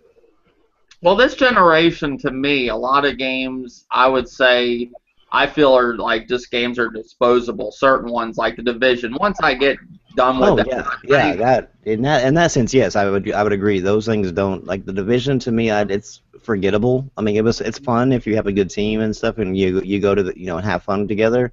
But as Mhm. far as like me like getting drawn like say back to Overwatch like that to like good games like that like Division, no, they just don't hold that kind of relevance to me at all. They're just kind of okay, just move on. Yeah, a lot of games. Like if I could count on my hand how many games I would like. One game I'd like to go back and play once I get through some of my games would be Alien Isolation. I like that a lot. But yeah, that game was a lot of fun. I mean, I don't know, and people like dogged that game. Like people were like, "Oh, the alien kills you all the time." Like they just like dogged it, and I was like, "That game's fucking awesome!" Like, If you notice, most of these games are, they're like gearing every game towards a casual, and not really so much for like the hardcore gamer. And there's really no class to a gamer, I guess. You're just either a gamer or you're not. But the casual, I would argue that those are the ones that just get on every once in a while. They want to play a game, and just kind of move on and do something else with their life or whatever. So I think they actually put these modes in there for them, and it kind of I guess ruins the experience for like some of the people like us because they end up going in like what somebody else was saying they were actually going and playing on the easy mode or the hard mode and they're realizing wait a minute I'm dying too much I can't get past this part so they just give up mhm. and I think that's where you're getting the hate from is those people that can't that can't beat the games. Well, like Evil Within, that's another game that I want to play again, and it was awesome. But people were dogging that and saying it was too hard. Yeah, it's really hard, man. Like, and then they said, oh, well, I saw one guy, he's a bigger guy in this community. He was complaining about the shooting. He said the shooting was off. But what people don't realize that, don't really play the game, your shooting upgrades where it gets better. His shooting's off because he's low. You don't got the skill based up. You can't be doing wild shots. That was an awesome game. And a lot of people I've been hearing want to see a second one for Bethesda to announce that. But I can see them announcing soon, a second one. That'd be cool, though. I mean, but I don't know. What's up, Thanos? How's it going? Hey, David, is there ponies in the room? What are you up to? What up, Dave? I'm good. I'm just chilling, listening to your podcast. Yeah, it wasn't too much gaming news lately. I just did a podcast. I felt like doing one earlier today, and then something happened where I had some stuff go on. I wanted to do it a lot earlier. And then I looked at gaming news, and there hasn't been too much. We went over the whole thing with Overwatch and them banning, players. We talked, of course, about virtual reality, the new thing with Nintendo, basically making maybe possibly a handheld mixed with the console, but also adding virtual reality into it. Talked about the Neo, the Scorpio a little bit. We talked about people cheating in video games, also to go with the Overwatch, how they're banning people, just a little bit of everything. So what have you been playing lately, Thanos? It's still the Division? I played the Division, then we got hooked on Destiny. We've been rocking Destiny for a little bit. And you're playing on the Xbox? Yeah, on the Xbox One. All right. Yeah, Grimpachi, I think he's in a podcast with that Apostate Cow guy. I was hoping he was in here to tell a little bit about he just got the PS4. I heard from him he feels that there's not really much of a difference. I will say that because I talked to him today.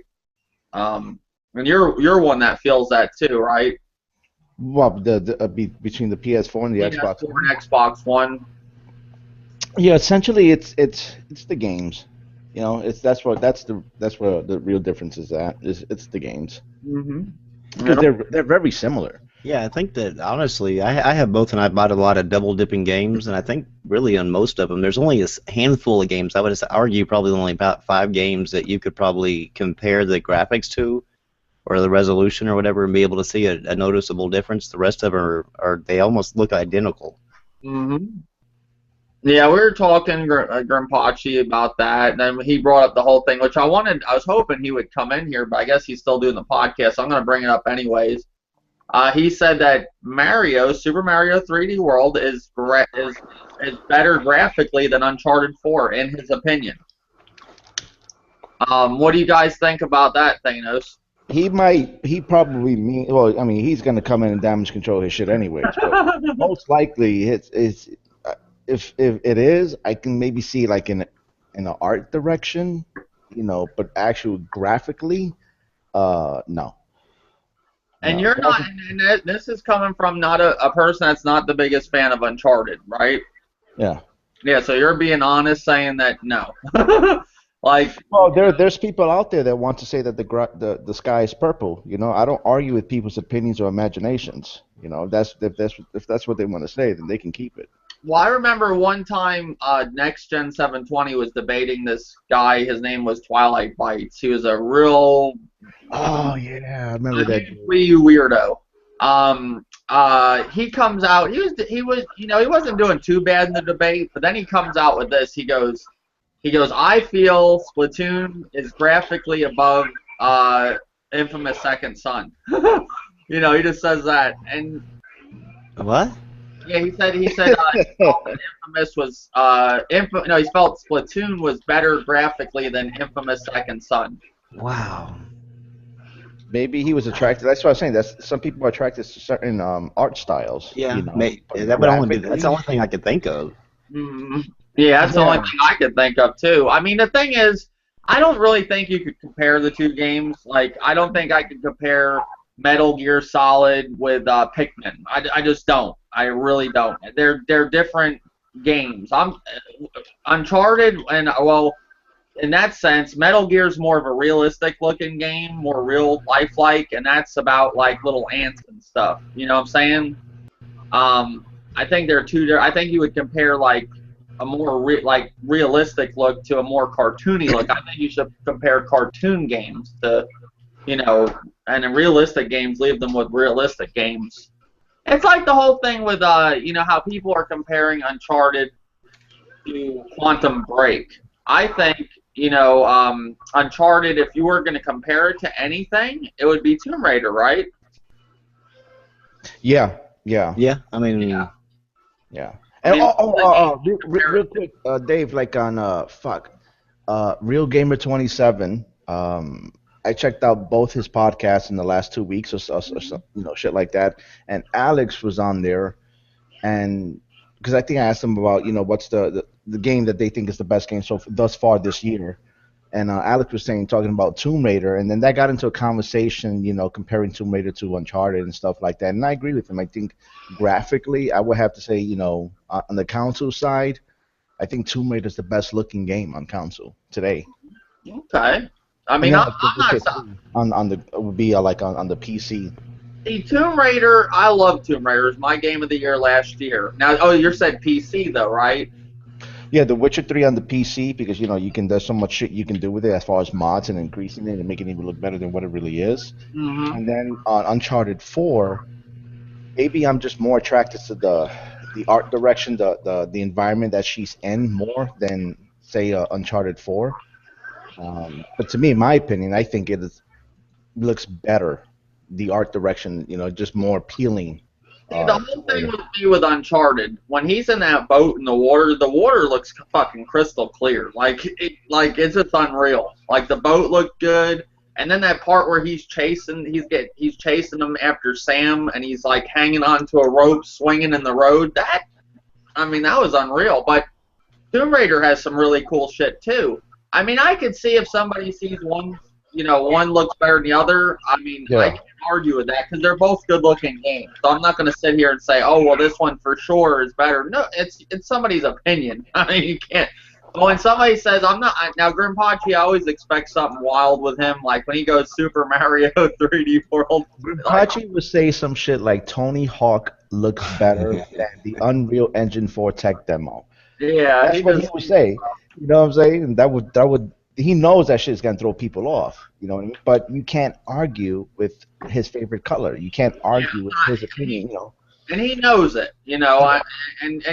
One thing I'll give Grimpachi, I've had a lot of Grimpachi's a really smart person, and any of my friends I've had that are really intelligent, they have a different outlook of everything than you do. Like, you have to give that consideration. So he could be just really seeing things what he wants, how he sees them. You do have, like last night on my stream, I had people coming to me, oh, Grimpachi's playing Uncharted 4 and he's nitpicking, blah, blah, blah, blah, blah, blah, blah. Like, some people said, you know, Grimpachi, they knew he was going to get these consoles, that when he got the PS4, he's just going to go get it to it. Like, they feel he's just going to go nitpick the game just to do it. Maybe he isn't. Maybe he's just that's how he feels. I don't know. If Grimpachi tells me one thing, I mean, me and Grimpachi talk a lot lately, so I don't know.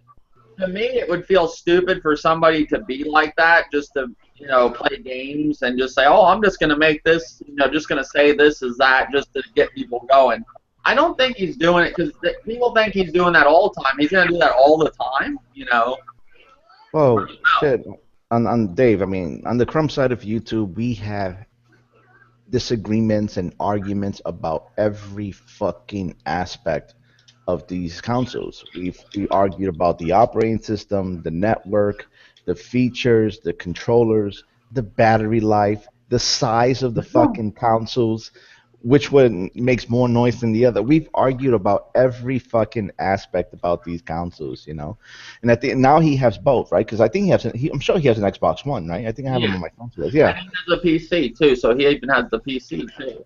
So essentially, he should be playing where the games that he prefer. I know for a fact if he does a review, I mean, there isn't going to be that much of a difference. He's going to say that. You know, he's going to see that right away, and most likely he's just going to get the games that he likes, and he's going to he picked up Rise of the Tomb Raider, too, on the Xbox. He picked that up also with the PS4. I thought it was kind of funny. I know what he's up to, but I could be wrong. I don't know. But that's just how he is. I mean, if he does like to get people going, it's working. I would go ahead. I'm sorry. Oh no, you can go. No, what I would say about Uncharted though is that one thing that I have not seen so far on these consoles is the draw distance, the render distance, I guess, for the graphics. And you go back to Quantum Break, and that was a really good graphical game as far as that goes. But I mean, those games like that, and even Tomb Raider, when you I guess zoom in as far as like to shoot or whatever, you could see the graphics in the background kind of changing because you were starting to render those graphics. So they would kind of put placeholders there, like a tree-looking thing, and then whenever you actually zoomed in, the tree would actually become a true tree. Mm-hmm. And Uncharted actually had it was 100% draw distance. I mean, if you zoomed in, nothing changed in the background. It stayed the same. Mm-hmm. And that was one thing I have yet to see on consoles, which is actually a really nice thing. I hope more developers start able to do that, because that kind of throws you off whenever all of a sudden stuff starts popping into your screen that wasn't there before. Well, that's the thing with this. Even if you don't like Uncharted or do like Uncharted, same thing with Rise of the Tomb Raider. You hate it or like it. These games look good, and then you see other games this generation, and you're like, what the fuck? Like, I think it's just lazy developers that don't want to put time into their games, and you got ones like Naughty Dog that actually put time in their game. Same thing with Rise of the Tomb Raider. They put time into their game, Well, when you develop for one console, like Rise of the Tomb Raider did, and you develop for one console like Naughty Dog does, they have extra time to develop for that one console. Whereas, I guess like say EA or Ubisoft that develops for both at one time, and even the PC, they can't devote all that time to focus on to make sure the Xbox One is the perfect version. They have to just make sure that it works and it does its job. Because they have to make sure that does it on all three platforms rather than just the one. So I think that's where you see the true power of the Xbox One or the true power of the PS4 is in the exclusives, because they just focus on the one platform. Well, you have like Rise, Son of Rome. Look how that looks. That looked beautiful, yeah.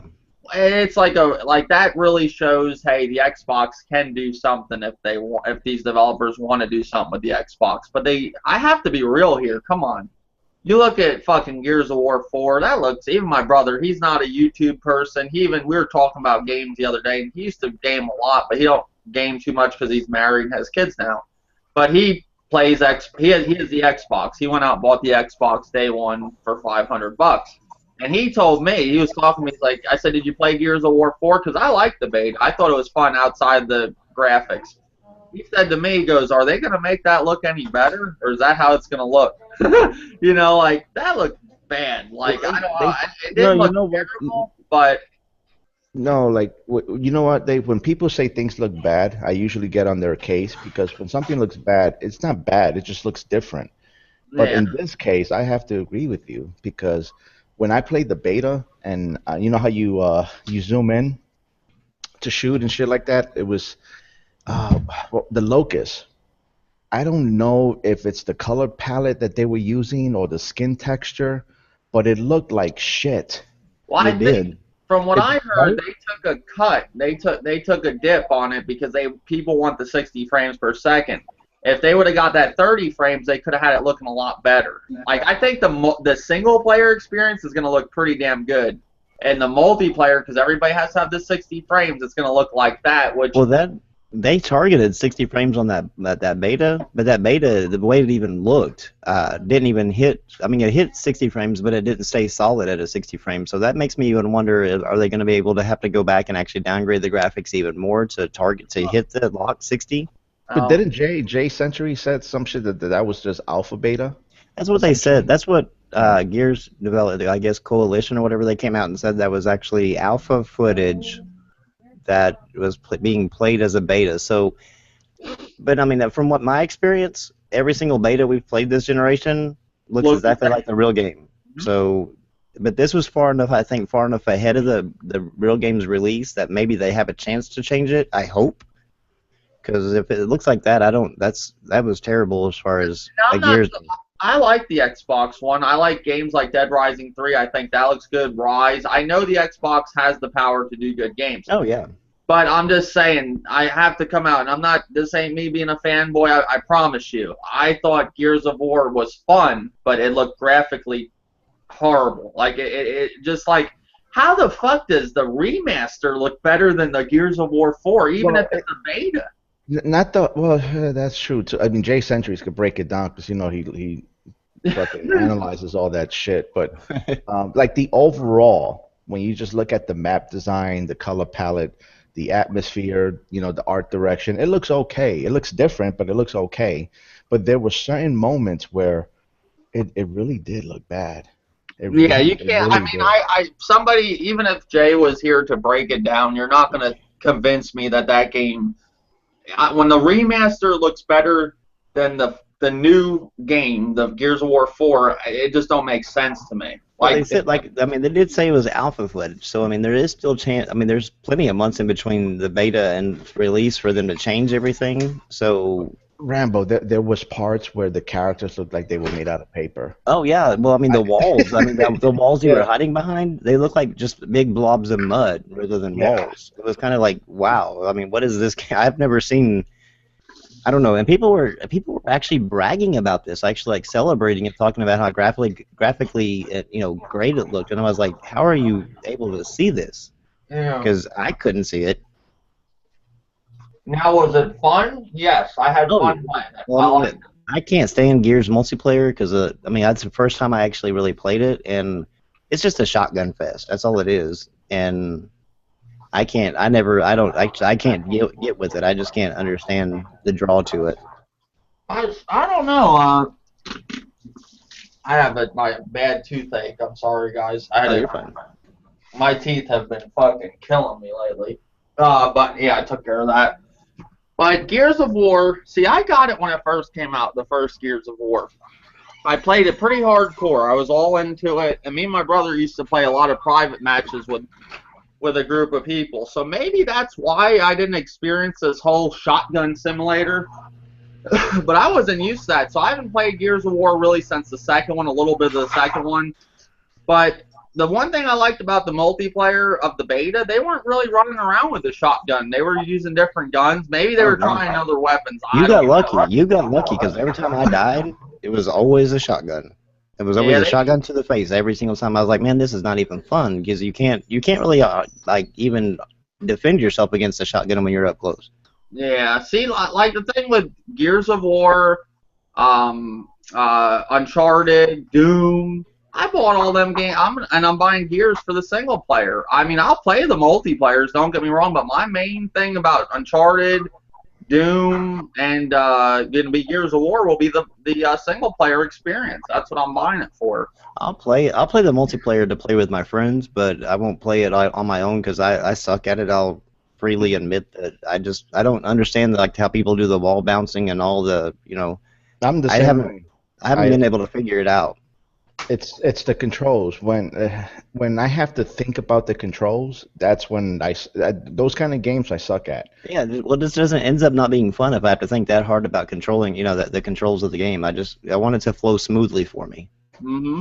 Yeah, well, me and Dirty and RXL were playing one night, and we had this guy coming after us with a shotgun, and it looked like he was on fucking skates. Like, it looked like he was skating around the fucking map at us. Like, you're like, what the fuck is this? Like, he's coming up in that shotgun doing the quick fire, or the whatever the hell it's called, where they don't aim, but they pointed at you. He was doing that shit, and every time blowing her head off like nothing. Like, eventually I'd get out of that room. There's some people in that Gears, man, they're just hella awesome, man. They're like, wow. They put some time into that game, into that play style, didn't understand and know it that well.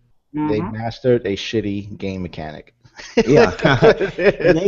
people like praise that game mechanic, and I'm like, man, it seems so outdated to me. It seems like so, like, I guess original Xbox days or PlayStation 2 days, that type of game mechanic to me. But I don't know. I mean, I'm not gonna hate on them for liking it. I just personally I don't see what they find in it that's so fun. Yeah, I did. It's all what you like, really. Yeah. I mean, like Overwatch, that's something different I like, but I could see people not liking that. I don't know. This really depends what you like. All right. Well, when is E3? E3's in next week, right? Or 11 days. A week from Sunday, I think it is when it starts. June 12th. June 12th. So it's on a Sunday, or? Well, from what I read, it said it was on Sunday. I think it's like that whole week, but I think like the main conferences, I'm not sure if they're Sunday or Monday. It was but Sunday. They're in the morning. I think Microsoft and PC, I think, are Sunday, and Sony's is Monday. Microsoft is at like 9:30, right? Yeah, it's like early in the morning, 9:30 Pacific, so around 11:30 Central Time. They're gonna do another PC, Rambo? Yeah, they're gonna do a PC. The PC conference is actually right after Microsoft's conference. Are they gonna wear T-shirts? Last year was horrible. That I don't know. Last year I'd rather watch a Levon Kaysen podcast than watch a fucking PC. Yeah. Well, I'd rather watch that PC E3 than fucking Tokyo Game Show. I hate that conference. Like, that's nothing to do with the anime shit. I'll watch that PC one over Tokyo Game Show. That's horrible. Like, I don't see how anybody likes Tokyo Game Show. That's just... And somebody said there was a rumor that they were going to announce the Neo there. I was like, why the fuck would they announce it there? Like, it's they're going to announce the NX. I think that's what I've heard. Yeah, I hate Tokyo Game Show. I mean, I watch some things on. I've watched it for the past few years, and it's always played at because I know we're in different time zone. I believe in Japan or wherever. I just don't like it. I hated it. I couldn't stand it. I was like, why am I watching this? And I was just doing it basically to do a live reaction for YouTube, but I don't think I'll watch it this year. I don't know. But with the whole E3 thing, the one I'm worried the most about is Microsoft. I'm hoping that they got a real good show. I'm not worried about Sony. I know they're going to probably bring good stuff. Nintendo, are they? I mean, I'm not real. The only thing with Nintendo, they're saying that they have the most floor space rented out. Did you guys hear that? Yeah, they have more games there now. They said they got they're bringing more than one game? Yeah, they said they got 3DS games over there. Oh, nice. They're actually. I was wondering because they're gonna have Pokemon. They're gonna have I think maybe it was an article. I'll see if I can find it. I wouldn't be surprised with Nintendo if they do announce the NX. Well, Dave, I don't think Activision has any floor space this year. I think they're doing their own. I think they might have like their own conference center. Yeah, Activision I think is going to be on the stage with Sony. Okay, and then you got Rockstar doing their first E3. They're gonna do. Rumor is they already got a leak for Red Dead 2 and a Are they actually going to do their own show, or are they going to? They're probably going to do be it? on Sony stage. They're gonna be on probably somebody's stage announcing stuff. EA is right across the street. They're doing their own thing. Rockstar's big enough to do their own shit. So EA is actually doing their own show? Yeah. E3. Oh wow, I didn't know that. I thought that they were actually going to be on Microsoft stage. No, you see, because I think both Microsoft and Sony, they need to stop the E3 shit. I mean, I don't mind the game announcements, but like the really big announcements, they don't need to be announcing that shit at E3. Why is that? So they can do it on the internet and just let people read it. No, because Dave, you got. Let's say I give you 3 games to beat, right? But I want you to beat the next 3 games by the end of this month. So you see, now you're working on my schedule. You know what I mean? So it's better that if Sony and Microsoft do it like Nintendo, they control, or they get to control what they want to convey or properly advertise their shit. You know what I mean? Because when you do it on E3's time, you're on schedule. There's you're ready. The clock is ticking. You know what I mean? I see where you're going with this, and I think it would give if Microsoft would do their own shit, maybe that'd be better. Like them taking this whole thing with Sony all the time, and then Sony going last. It's always putting them in a predicament, I guess. Mm-hmm. So well, it's like Kenoshi said. When Kenoshi said when Microsoft announced the Xbox One, they didn't do that shit at E3. They don't need E3. When Sony announced their consoles, they didn't do that at E3. They did that on their own time. Yeah, you're right. They just talked about it at E3. That's it. PlayStation Experience, I believe, is where they did the announcement for the PlayStation. Well, they did the pricing at E3, right? Yeah. Yeah. Yeah, they can go into details and stuff like that, but if I think that's why Nintendo's not doing the NX at this year E3, because they're gonna do it on their schedule, not when E3 says. Well, I know. See, Nintendo kind of fell off this generation, so I think if they were still into competition-wise, maybe they wouldn't have left E3. I think that was like their way out. See, I think it's more about the NX. The reason why they're not doing their E3 show is because they're about to release a new console, and it doesn't seem like kind of right or fair for them to go up and promote either the new console, or the new console's games, or Wii U games that they're really not going to be, I guess having. Because the games that they would show wouldn't be Wii U games for this year; they would be NX games for next year. So I think that's the reason why they're doing it. I think they're waiting to. I think they're waiting to see what Sony and Microsoft are going to do, and then they're just waiting in the back. Let's see what they can do first, and then they'll move out. Well, Nintendo's never demonstrated waiting because they don't copy tactics. They've never once copied anything. No, I think Nintendo just doing their own thing. I think they're going to do their show at Tokyo Game Show as far as releasing the NX or announcing their NX. But Nintendo, I don't think they even look at Sony and Microsoft as true competition anymore. Because I think they've actually just branched off and have done their own thing for so long that they're self-sufficient with what they have. Nintendo just is different. They're not this. Yeah, they're a completely different company. Yeah, they're not. They're not what they used to be back in the day, and I don't know if they'll ever be like that again. They're always gonna. I think they're gonna be what they are now, something completely different. No, Dave. It's not that they're not. That's not what they used to be. It's just the environment changed. In fact, they're too much the same. That's how I see it. Well, the thing with Nintendo, when Sony came into the picture, they kind of pushed Nintendo to the side. It did. Then it's been Microsoft and Sony ever since. It used to be Nintendo and Sega. They were the big thing. And then Sony came along and Microsoft, and Nintendo's there, but Nintendo's like that company in the back room. Like, they're there, but they're not there. Well, like what Thanos said, it seems like they've stayed the same more so than changed. They changed, I guess, peripherals, I guess, as far as that goes, but their mentality as far as how gaming is, or the gaming world is kind of been stagnant, kind of stayed the same as far as what it was back then, and I think that's the reason why you don't see them on the same level of Sony and Microsoft, is because they don't do the whole, even party chat. They don't do they don't do a lot of things that are they don't change with the times, I guess, as much as Sony and Microsoft do. Well, the thing is with Nintendo, though, do you think if they had third party, like I always laugh at this when people go, oh, well, Nintendo, like most Nintendo gamers, they go, well, people don't buy third party on Nintendo, blah, blah, blah, blah, blah, so we don't need it, you know. But if you look back in the day, people did buy third party on Nintendo. But that was when they had the full support of third party, when they actually had a full game and not getting these half-ass games and missing fucking online features and all that.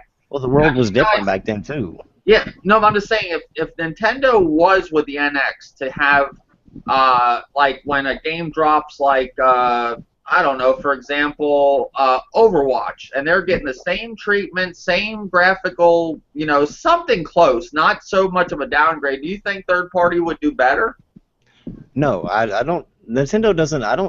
I mean, this is just my thought, but I don't think Nintendo needs third party. Nintendo has their console doesn't sell, I guess, as well as Sony and Microsoft, but yet their games sell at a higher attach rate in their games. And of course, I mean, they have less games to compete with because they don't have the third party. But I mean, you don't buy for me, you don't buy Nintendo to play Call of Duty.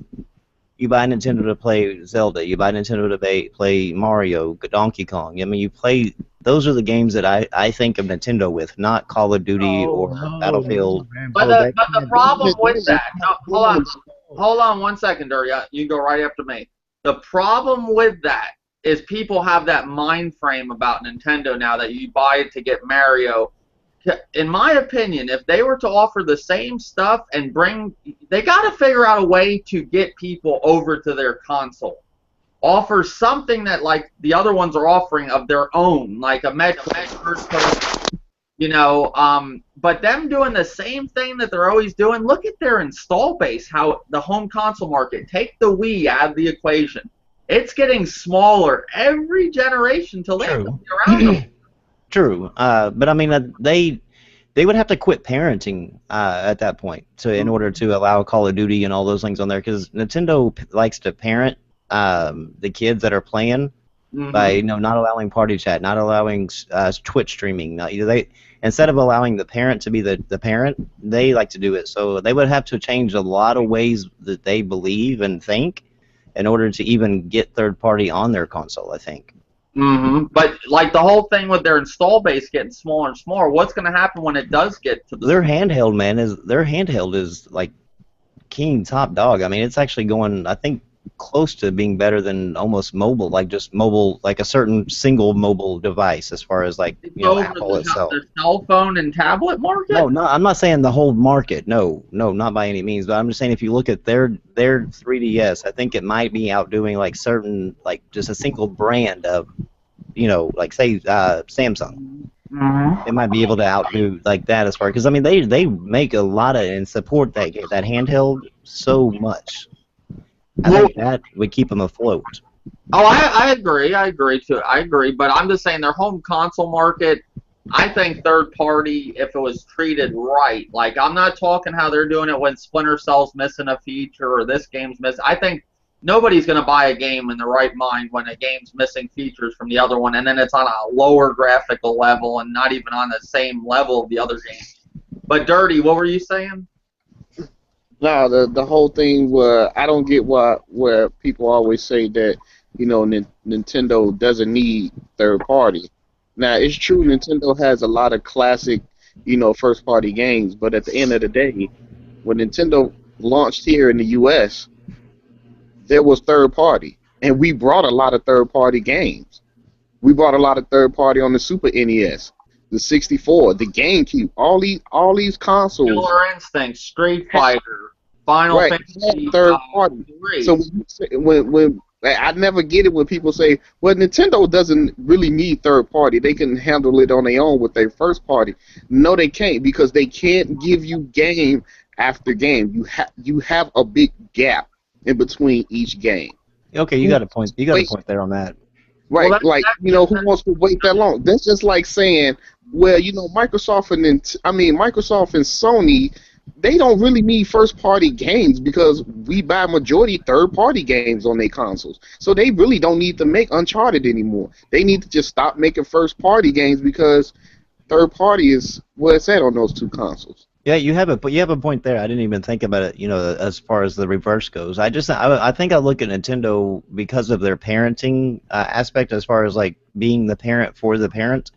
Now I agree with you. I think that's where I look at them as far as like third party even surviving over there, and that's the reason why I think that they don't need it. I guess is because I look at that aspect of where they're at. Well, that's the crazy part. If they remove that parenting part, and they become somewhat similar to both Sony and Microsoft, then Nintendo has to cut off a limb. That they're cutting off a huge part of their tradition in consoles. Yeah, that's what, and I don't see them doing it. I don't know. They haven't done it by now. This generation, they lost all third-party support pretty much, other than Lego games. And we see where they're at now with the Wii U. Yes, the software that they do have is selling great, but look at the droughts. It's Oh yeah, you go months without getting a game there. I mean, months and months. Well, and the thing is, with this market that we're in now, how different it is. We were talking earlier, these gamers want new games, and Nintendo can't do that. Nintendo's giving you a great game, but they can't just pop them out like all these other companies are doing because they got help. Well, yeah, one company can't outdo a console that has 25, of their own companies, and then also, all these other third-party developers developing games as well. Because we're getting a new game every Tuesday, it seems like. Well, this is both a gift and a curse with both Sony, because on Sony, and let's example on PlayStation, there's so many games, there's so many options that it's impossible. Even us as hardcore gamers to get every single game. All of us here in the panel, there's a game that we want to buy. Mm-hmm. And it's not necessarily a new one. It could be from last year. You know what I mean? But there's just so many fucking options that eventually that can actually be a crash. You know what I mean? Not for the market, but I'm talking about as for a game developer, because the competition on there it's just too much competition. That's why they're doing remasters. What Nintendo needs, basically, Nintendo really needs at this point is to clean house. Get rid of all these old heads they had from the 80s and 90s and put fresh people in there, young people that know how to market, young people that understand the marketing strategy of what Microsoft and Sony is doing. That's what they need. Old heads needs to go. Bring in those young, Japanese, ladies and gentlemen that know what they're doing, that just got out of college or been around in the business of marketing and so forth.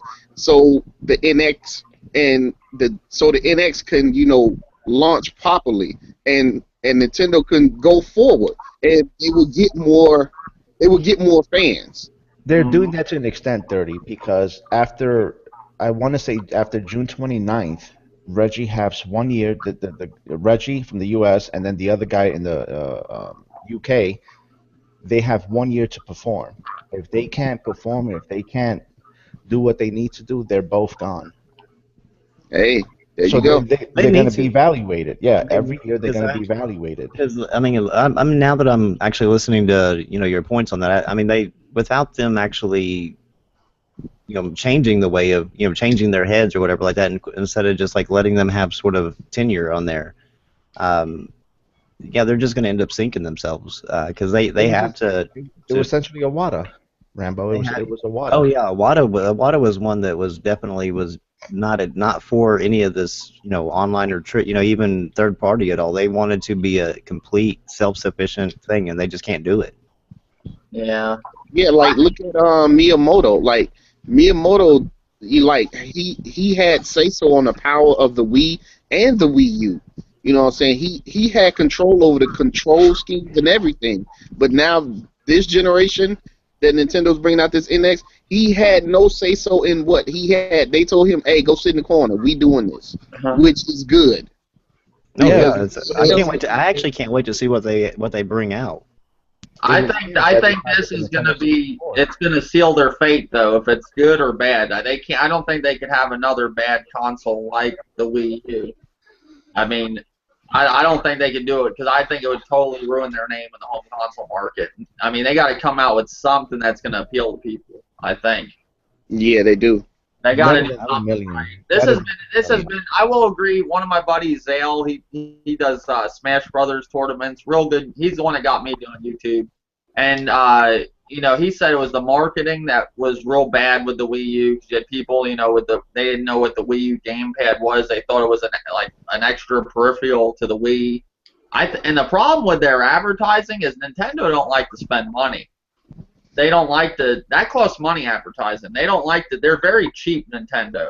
They don't like to spend money. That's what a lot of third party. They want money. They're like, oh, you want to put our game on your console? Well, we'll advertise it for us. Do this, do that. Nintendo's like, no, we'll just put it on your console. you know what I realized, Dave? Like for the last, I don't know, I want to say in the last, well, especially in the last 4 years, all three companies have been trying to take away the controller from you. Have you noticed that? Yes. You know, that's odd. It's almost like they want us to play video games differently, not just a television, console, and controller. You know, they're trying certain things, and I think that with the Nintendo NX, if they can somehow do something cool with the controller that the other two, Sony and Microsoft, cannot do, that's an incentive. You know what I mean? So what happens if you could take your full featured game onto your controller and you can take that shit anywhere? That's something. They did it with the look at the Vita. The Vita did home console graphics for the PS3. The Vita was a $299 device, and even then, it was more like an app than an actual part of the console itself. Mm-hmm. You know what I mean? It was an idea that they didn't really evaluate or attach to the console. It was something that kind of sort of maybe did, you know. But with the NX, with the controller and the console, that's being built from the ground up to do that. You know, but then again, it's all speculation. But I have a feeling Nintendo plans on doing something like that. The controller is going to play a huge feature, and it's not just going to be able to control just the video games. You know, so I don't know. We'll see how they do it. But Nintendo needs to do something that both the other competitors are not doing, and leave it up to Nintendo to do it, because Microsoft and Sony, they do play it safe, because essentially the 8th gen console, there's nothing innovating about it. It's a console and a controller, and you sit on the couch. It's the same shit. But then people say they don't want virtual reality. You know, like, I don't know. That's the VR is not consumer friendly. To me, it seems more like a test. Let's see what we can do with it. And if it gets enough traction, we'll build on from there, and the technology for it will get better. Well, the VR will not be a day one buy for me, because that's something that I'm going to sit back and watch what it does at least a year before I even decide to get it.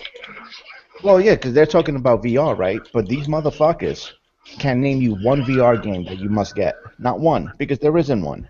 Project Cars now, damn it. Just kidding. Okay. It is a VR game. I wouldn't. That's not what the game I would tell you to get. You fucked up, son. Well, the thing is with the VR though, looks like they're all getting in on it. Nintendo's gonna do maybe possibly VR with the NX. These are all rumors, like a lot of this stuff. Microsoft with the Oculus, and then Sony with the VR. Sony's like really the only one we know for sure that's gonna be doing VR. You know? Well, it's like the old cats, you know, that've been in this game for what, like 2 decades, a decade, 3 decades. I've been in for 3 decades. Yes, I'm here. Right? And these motherfuckers, right? They criticize the fuck out of E3, talking about, oh, all this was downgraded, blah blah blah. But every fucking year, just before the next E3, they're all excited. They can't wait and blah blah blah. It's like, don't you know by now? What's the definition of insanity? When you do the same shit over and over and over again, expecting different results. You know what I'm saying? Well, it goes like that every year. They'll bash E3. It sucked, and then 2 months later, oh, I can't wait for E3. Like it's every year. It's like that. Like, I don't see it. I'm not. I'll be the first one to say this. I'm not excited for E3 this year. I don't know why. I could care less if it comes or goes. I don't. I got enough. The thing is, I'm satisfied. I got games to play. I'm good. I don't really want to see more things I want to spend money on. I'm tired of spending money this generation. I really am. I mean, I think we have to spend a lot of money when we like a game that comes out and then has a season pass. And you don't have to buy it. If you want the full game, you got to get the season pass. Want everything. And I like to have the full game most of the time. But what's up, Grimpachi? How's it going? Yo, what's up? Fucking traitor. Grim, I have to tell you, man, that was like the best unboxing of a PS4. Man. Yeah, he did a new unboxing, never seen before because you didn't see it. Yeah, I just heard paper rattle, so I heard the paper rattle, so you know, he unboxed it. You should go work at Disney, Grim.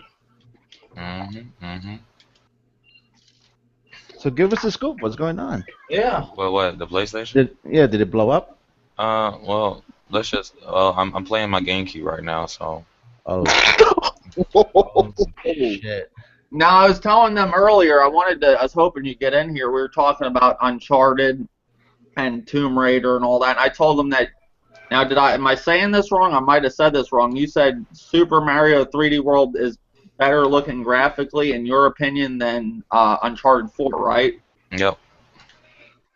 Can I ask you what makes you think that? Like, what is it? The art style, or is it the art style and the game is cleaner and clearer? Okay, so it's mainly the art style that attracts you to that type of game, I guess. As far as like saying it's a graphical. Well, also it looks like I said, looks crisper as well. What's wrong, Grim? You sound tired. Did you have like a PS4 fucking marathon? Honestly, I think my voice is changing. Oh, shit. Well, yeah, we were talking about Uncharted and Tomb Raider and games, just graphically impressive games, and basically how, this generation, just all the mixture of things. That was one thing you brought up. Yeah, I mean, so far with the PlayStation, I mean, like I told you, Dave, I don't really see the big old thing about it. Yeah, and I mentioned that earlier, that you don't see much of a difference from the Xbox One to the PS4, which I'll be honest, I don't really either. I'm not a hater of the Xbox by any means. I think, like I said, you only see it with about 5 games at the most. That you could tell like some sort of a difference, but for the most part, they all are exactly the same. Well, the games that anybody, whenever it comes into graphic talk, now that Uncharted came out, that's one. But the original was Rise and The Order and Killzone and Infamous. I heard them all the time when people started talking about graphics. Well, like Grim, besides the video game part, right? As far as the consoles feel, as far as the operating system, the menu, turning it on and off, the controller, the battery life. What do you think of that? Where's the comparison? Just the way the console feels themselves. You want me to go really deep, like even talk about the size? Cause everybody keeps talking about the damn size, which one's bigger or whatever. But go deep with it. Well, this is for Hydro. I think Hydro is the one that keeps saying it. I put my PS4 on top of my Xbox One. The Xbox One is slightly bigger than the PS4. It's not really a difference.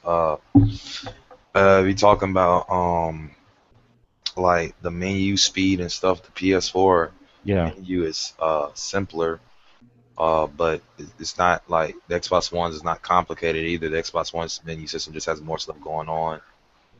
The battery life, my Xbox One doesn't have batteries in it.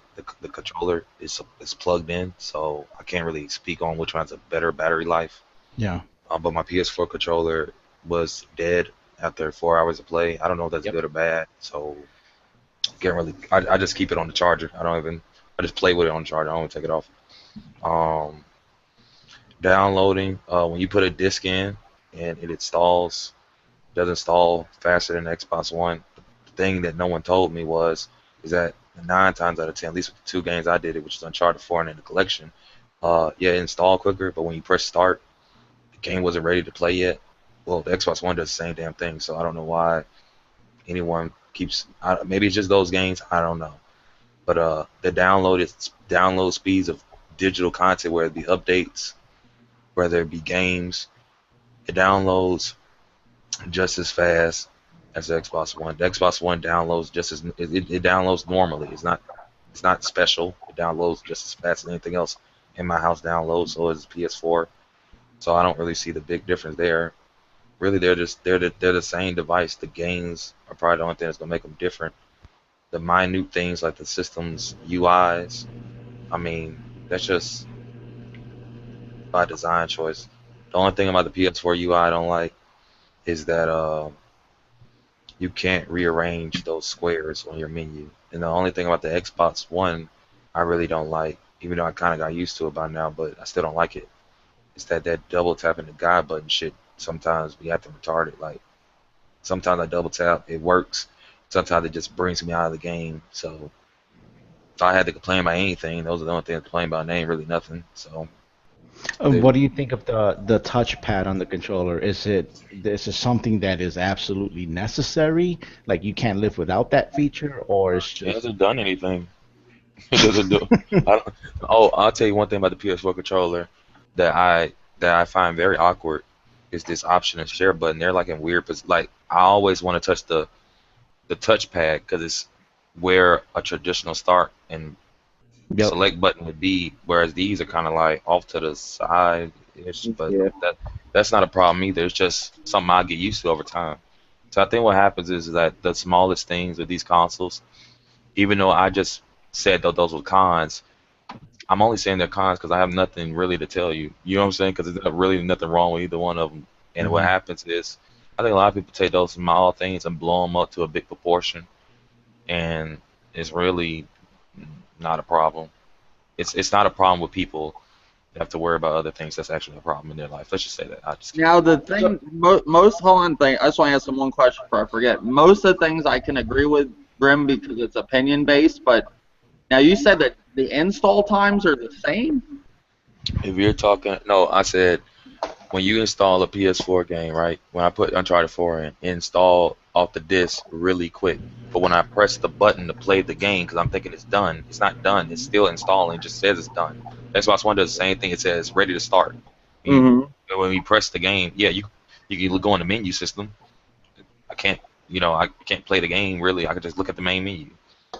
Okay. That's what I'm referring to. And also people were saying that downloading off the store is extremely fast. Like, I did a stream of Uncharted, what is it? Uncharted 1. And then I said, I'm done with this. I'm about to get on Uncharted 4. And I think I had to wait at least maybe 2 hours, maybe a little bit more, to wait for a 5 gigabyte patch to download on Uncharted 4 before I can play the game. Are you wireless on that? Yeah, I am. I'm using the Wi-Fi. Okay, because the wireless card in the PS4 they used old technology with it. I don't know why. So that might be one of the reasons why it's actually downloading a little bit slower or taking that long to do the 5 gigabytes. So that's one of the downsides I see with the PlayStation 4 is the wireless portion just is terrible. Yeah, because the Ethernet is I download the games pretty quick. Now I've done both of them on Wi-Fi. I downloaded both betas at the same time for Star Wars, the Battlefront beta, and the PS4 beat it by a long shot. But maybe it's just because of my internet. I don't know. I got good internet. I also think it's a matter of when you get on the store to download, because if you're one of the first ones and you get the majority of the upload speed on their portion, because you remember when you download something, you're going off of the upload of the person giving you the file. So whatever Microsoft has or Sony has for that upload, if you're one of the first ones or if there's not a lot of traffic on it, it's going to go a lot faster for you than if 25,000 people or the whole 40 million people are trying to download something at one time. Also the time. Yeah, time of the day too. Yeah, at my area, because my cable provider gives me a traction time or graph, and between 5 and 9 p.m. is the worst time to be on the internet. That is when there's the most traffic going on. Well, yeah, because everybody gets home from work and hops on. Yeah. It shows it. It just fucking skyrockets. It just that little bar goes way up, and then after around 8:30 or so, that shit just drops dramatically down. So people come home from work or whatever, and everybody's on the internet, for after work and using it and stuff. Even if it's just checking emails, but they're still using the internet.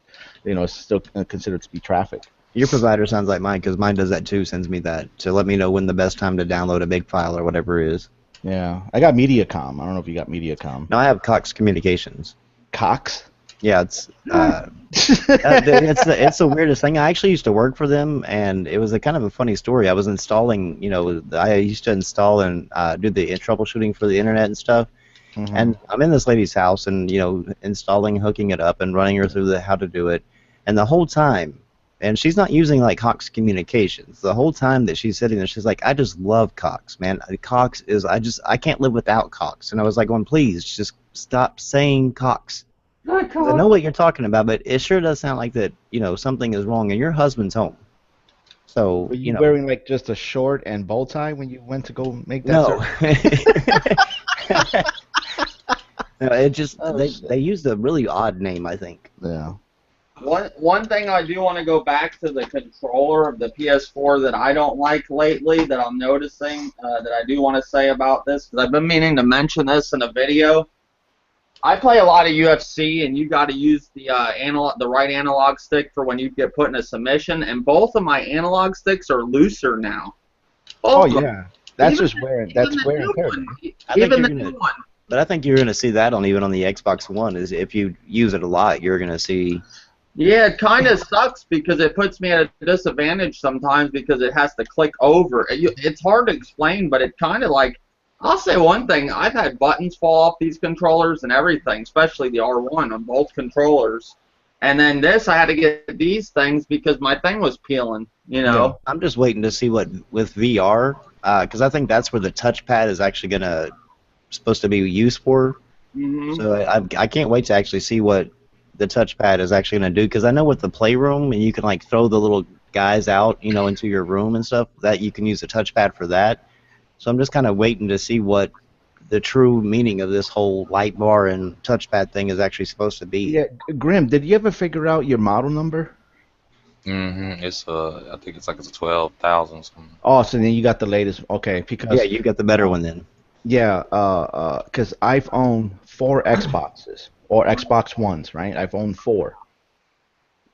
Never had a problem with any of the consoles. Not once. It's dead silent. Nothing ever broke. No weird liquid ever came out, like some people said. Even the day one edition I had. Well, not the day one. I was like, 3 months after the release of the Xbox One, I got one. But I've owned 4. Never had a problem with any of the consoles. But all 4 controllers, the right analog breaks. There's like a C-clip in there, and it pops, and then when you're playing the game, your character will automatically walk, or the camera will automatically move. It's called drifting. Mm-hmm.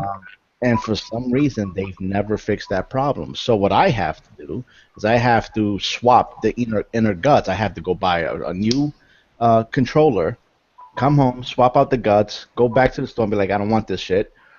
Because I'm not going to pay another fucking $50 or $60 for something that just broke like 3 months later, 4 months later from normal use. And then on the PS4, I've had problems because I have 2 PS4s, and they both sound like jet engines now. And I got the 1000 model series. Well, mine just being on is hot, and I don't know why. Yeah, it's it's not, well, they skimped. It's a tiny heatsink for a device that's putting 180 watts. That's a tiny heatsink that they put in there, and it was to complement the design. It's good enough, but it's not efficient to keep your device nice and cool. So right. Which that heat, that shit is going to kill the lifespan of your console. So something that should have lasted 10 years, you're looking at maybe 7 or 6 before you start having major problems with it. because of the heat. Thanos, do you think these consoles will last very long? Like the PS4, could you see it lasting 6 years? Like, I mean hardware-wise, not like generation-wise. Like, I'm just saying, how long do you think these consoles will last? Like, do you think they're built like the older consoles where they have some life in them? Not like the 360, but like how the PS2 or, you know. Well, there's less mechanical parts, so anything that's less mechanical lasts longer because there's no moving parts.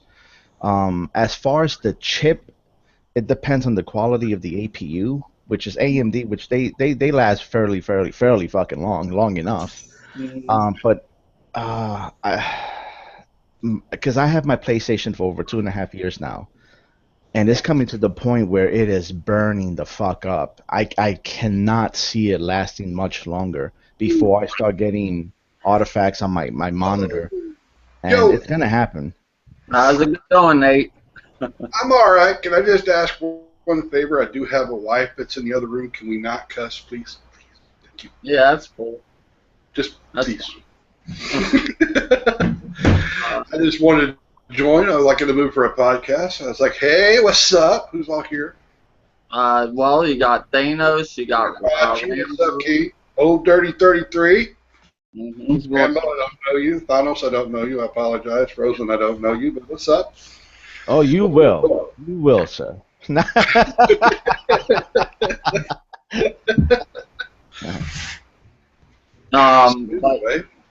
yeah, we're talking about just consoles, just the life cycle, basically, of how when you buy like I don't know, like the old PS3. You mean the Apple cycle? Huh? You mean the Apple cycle, right?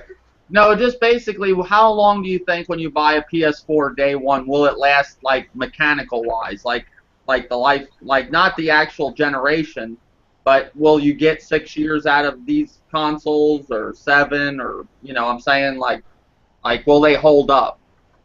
Well, they'll probably hold up, but going from what they're trying to do, PS 4.5 and I guess Xbox Scorpio, they're taking the whole Apple approach. I mean, I don't know about y'all, but spending $400, $500, $600 on a console every 2 to 3 years, that's kind of whacked. I mean, if you think about it, I mean, just like I did a video showing how you can use PS4 controller on your PC. It makes you wonder, what do you need the PS4 then? Just buy the controller, do DS4 Windows, and guess what? Build you a really good gaming PC. And I'm not trying to be a PC fanboy because, like I said, I'm not a fanboy anymore. But the truth is, when you got these console manufacturers now wanting to bring a console out every 2.5 years, because Nintendo's bringing out the NX, and I guess they think they have to bring out something mid-cycle, it's kind of stupid. First off, not enough people have 4K TVs. I mean, they're too expensive. Most people still play on a 1080p TV, and most true gamers, there's a lot of gamers that have switched over to playing on monitors now, 1080p monitors because of the fact of the refresh rate. So tell me why in this day and age do we need Sony to bring out a 4.5, 4K PS4 that's not even truly 4K. It's just upscaling 1080p to 4K. It's not doing true 4K. Why do we need that? It's a waste of money. First off, I think it's a betrayal of all the gamers because how many PS4s have been sold now? What's the number at? I haven't kept track of it. What's it really at? 40 million plus, yeah. How much? 40. Over 40 million. 40 million and one. I just bought one. I'm number one. 40 million PlayStation 4 owners are about to get shafted by Sony because they're bringing out PlayStation 4.5. And you know that there's going to be games that are going to come out for that system because technically it's more powerful than the original PS4. And then those 40 million and one gamers, well, sorry, you're going to have to go buy 4.5 if you want to play this game. And by the way, you got to buy a 4K TV. That way, at least you're getting the use of your 4K system. It's not I disagree with that. Yeah. Well, yeah, you can go, Rambo. Go. Well, first of all, the games are going to be just like, I mean, they don't make a special game for my 980 Ti. I mean, there's going to be the same thing. It's going to be everybody's gonna get the same game. It's just gonna be if you want the upgraded, I guess, as far as I think it's mainly going to be 1080p 60 frames per second because let's be honest here, hitting 4K, even upscaling 1080p to 4K isn't really going to be that pretty at all. Yeah. And Nope. as far as the thing goes, I think that's mainly for VR. So I think that if you're into the VR, you're going to want to upgrade. But other than that, you really don't need to. There's no actual need to upgrade these consoles, and I think they're not going to shoot themselves in the foot by putting a game out exclusively for that console because of the fact that they know that hurting 40 million people would not be wise for their business. It would kill it. I think bringing out PlayStation 4.5 is not wise for business. It's a waste of money. Well, I mean, it's an option. I mean, it's like you don't have to have it. I mean, it's kind of like the 1080. Like right now, I don't need to go upgrade to the 1080. I want to. I'm going to, but I don't have to. I can still play my games just perfectly fine in my on my setup or whatever. However, it's an option to go out there. They don't need to bring out graphics cards as much as they do, but they still do, and it's an option to go to upgrade. But So the thing that I see with the whole thing, back in the day, well, not back in the day, last generation or whatever, console gaming was made for if basically that you knew you were good for a while, and then if you wanted to have something bigger and better, you went to PC. Now they're like basically converting these to PCs. Like the whole console thing about a console, meaning you were like they just worked with what they got. Now it's basically, you're gonna have a whole bunch of different consoles on the market. Like it's crazy. It's kind of defeating the purpose of a console. Would any of you agree? Or yeah, I'll agree there because that's what I was saying earlier about the whole virtual reality, the expense of that peripheral, the extra expense. Most of the console gamers, you game on console for the simplicity. And I mean, every game works. You don't have to worry about upgrading or doing anything. It just works, and it usually works for a good set amount of years. And to do this, I mean, again, I think it'll be supported just simply because this generation seems to be focused on graphics and frames per second and all that more than what they should be as far as console. And I think that if it is supported, it's actually going to become a norm. This is probably going to end up happening. That's what I'm scared of. Rambo, like Has anybody tested out Samsung's VR headset with the S7? Dirty, you tried that out, right? Yeah, I tried it. I tried it out at Best Buy. I mean, it was okay, but the games I actually played, it looked like it was, a game that I play on my cell phone. It was just up close in my face. That was it, and I could move my head around and see What all about around. did you check out the theater mode? Where it looked like you were in a theater and you could look behind you. Yeah, that was pretty cool to see the theater mode. But like I said, it was like I was looking at a 3DS, but just up close to my face. I didn't really get that wow, like, oh man, I really have to get a VR headset when they come out. I didn't get that experience. But it is safe to say the Samsung VR is different than the PlayStation VR. Well, it's the limitations on mobile as far as the power goes, as being able to get the same effect as far as what these consoles or the PC, like the Oculus Rift or whatever, is going to be able to do. Well, first off, when it comes to mobile graphics, I would say that the difference between consoles and mobile is just the way they candy coat it, because there are some games on mobile that look really good actually. Yeah. If they was to come out, like if they brought out the Galaxy S8, whenever they finally come out with the 8 version, or S15, it seems like there's a new cell phone every year, So the biggest thing I think that would be awesome that would bring in that VR headset and make it just absolutely spectacular is if they could come out with a screen with the PPI so freaking big that whenever you put it up close, you could not see the pixels, because that's the only thing I noticed about the VR headset for Samsung's phone. When you put it up close, especially in theater mode, and you're looking at the big screen, it looks like an IMAX theater type of deal with 3D and all, but you can still see the little pixels. Well, Nate, it's just like in Demon Ralph. He has the Vive, and he can. That was the first thing he noticed, and he was hugely disappointed because he can see the pixel. In his opinion, he said it looks like 720p, and this is the best VR screen there is out there.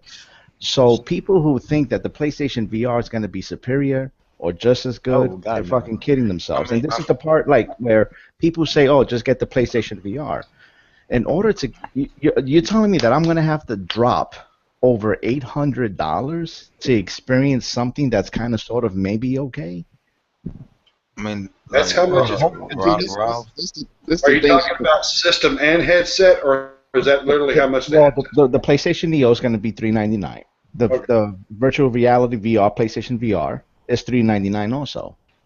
That's not including tax, and that's not including whatever peripheral I may need. And if I've seen the PlayStation VR. It is it is it is very, very, very limited. It's just a piece of plastic with a screen that you put on. Everything else is all tied in by wires and all these peripherals and all this shit you have to connect. Don't curse, Nate. Nate's not. Yes. It's a whole bunch of things that you have to connect on there. Because I know Demon Ralph was talking about it took him over 5 hours. Over 5 hours to set up the VR. But to be safe, I'll be honest with you. I think really, what's really funny is, and that's how people, if you remember a year, 2 years ago, people were just griping about all the things that Nintendo did that they called gimmicks, right? But man, it seems like people want to eat up this VR stuff. But the real honesty thing is here, I don't know about you, but having something strapped to my head, pulling my head down, all that weight, constantly doing this, and having to sit on a chair that can swivel or whatever, kind of defeats the purpose of just sitting back and relaxing, doesn't it? yeah, you're right. You're Yeah. right. Yeah. I mean, like what? I mean, it was real simplistic things that these are things that no one really think about until you actually experience. Like one of the things he said was he was constantly sweating where you put on the VR part that covers your whole face. The material, he just started sweating, and then you put it back on and it's cold, and he can see that being a problem.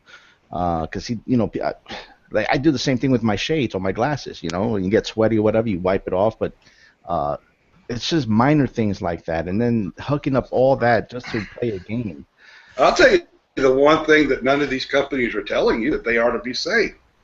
What do you think happens when you take a headset, put it on your face, and you've got two electronic screens this close to your eyes, all the electronic, the EMF, the waves, everything, and then you're straining your eyes to look at something that close. What do you think it's going to do to your eyes? That's the thing, Nate. Consumers are willing to sacrifice their health for a good time. Well, I mean, I think that the VR is actually meant for short short gaming periods, but we all know that gamers aren't going to just game for like a game on VR for 30 minutes at a time. They're going to be on there for 4 or 5, 6, 8 hours, and then all of a sudden when they get off, and they're going to be blind. Uncharted 4 South Park episode, I could just see it now. The new South Park World of Warcraft episode. The fat guy's got the headset on. Well, it's like this. I mean, Uncharted 4 wasn't designed to be beaten in one day. You know what I mean? It's like that's why I say that gaming is supposed to be a hobby and not a lifestyle. You know what I mean? And that's what happens. I mean, in moderation, but people don't do shit in moderation. Oh, sorry, I cursed again, but they don't do things in moderation. Like when I played World of Warcraft, the latest expansion, from 80 to 100, there was certain guild members that reached from 90 to 100. They went from 90 to 100 plus completed all of the content and the DLC that was on there in less than 3 days. Less than 3 days, and here's my wife 2 months later, and we just completed it. Well, that's what's crazy. You get on these games like Division or whatever. These people already are ranked 30, like day one.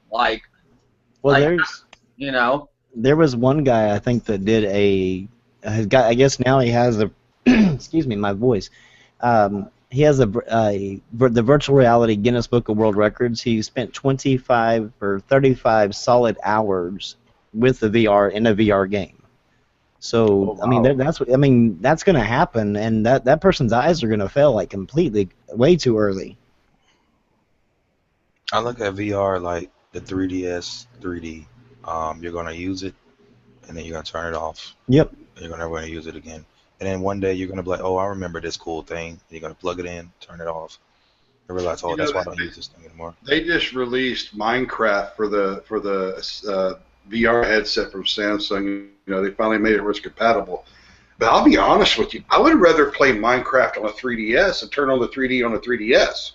You know, because for one, I think it would be just much more comfortable that way, and would look way better. You know, I mean, why haven't they done it yet? How many 3DSs out there? Microsoft, come on, you can make a ton of money like that, because I guarantee you every 3DS owner that owns a 3DS would buy Minecraft if they brought it to it. Is everyone here in the panel okay with maybe next generation being upgradable? No, that's what I'd be okay with. If they did next generation, they did a console that you could buy parts for, but not tell me this generation I have to buy a complete new system. And I know we don't have to. I'm gonna sit here and say that. I'm not saying that I have to do it, but if I want to keep up with the latest stuff with the PS4, you want everything that you're gonna get the full potential out of it. Most likely. Now, if they did an upgraded console where I could buy parts for it, $150, $100, not $400, like something like that, I'd be fine with that. You know, that's going to be like a hit or miss, because what is you talking about upgrade? Are you talking about upgrading everything from the GPU, CPU, the RAM? I mean, what is it? Because even there was speculation that, before we heard about the Scorpio, that the Xbox One would actually have an add-on. So I'm like, okay, if I'm able to upgrade my Xbox One with an add-on, where is it going to plug into? Because the USB doesn't have enough power to do that. And I've said this before. It is very, very simple. It's no different. It's like the Sega Dreamcast. You know that there's a side port. Have you ever had a Sega Dreamcast? You remove that cover and you just slap in the modem. It's that simple. It's nothing complicated, because the consumers they're not trying to make these consoles like PC where you have to open the side panel, remove all the electronic. They can't do that. They're not going to do that. It's a modular. That means it's something you snap in and snap off. It's that simple. And I'm thinking the same thing. It's no different when people upgrade their hard drive. What do?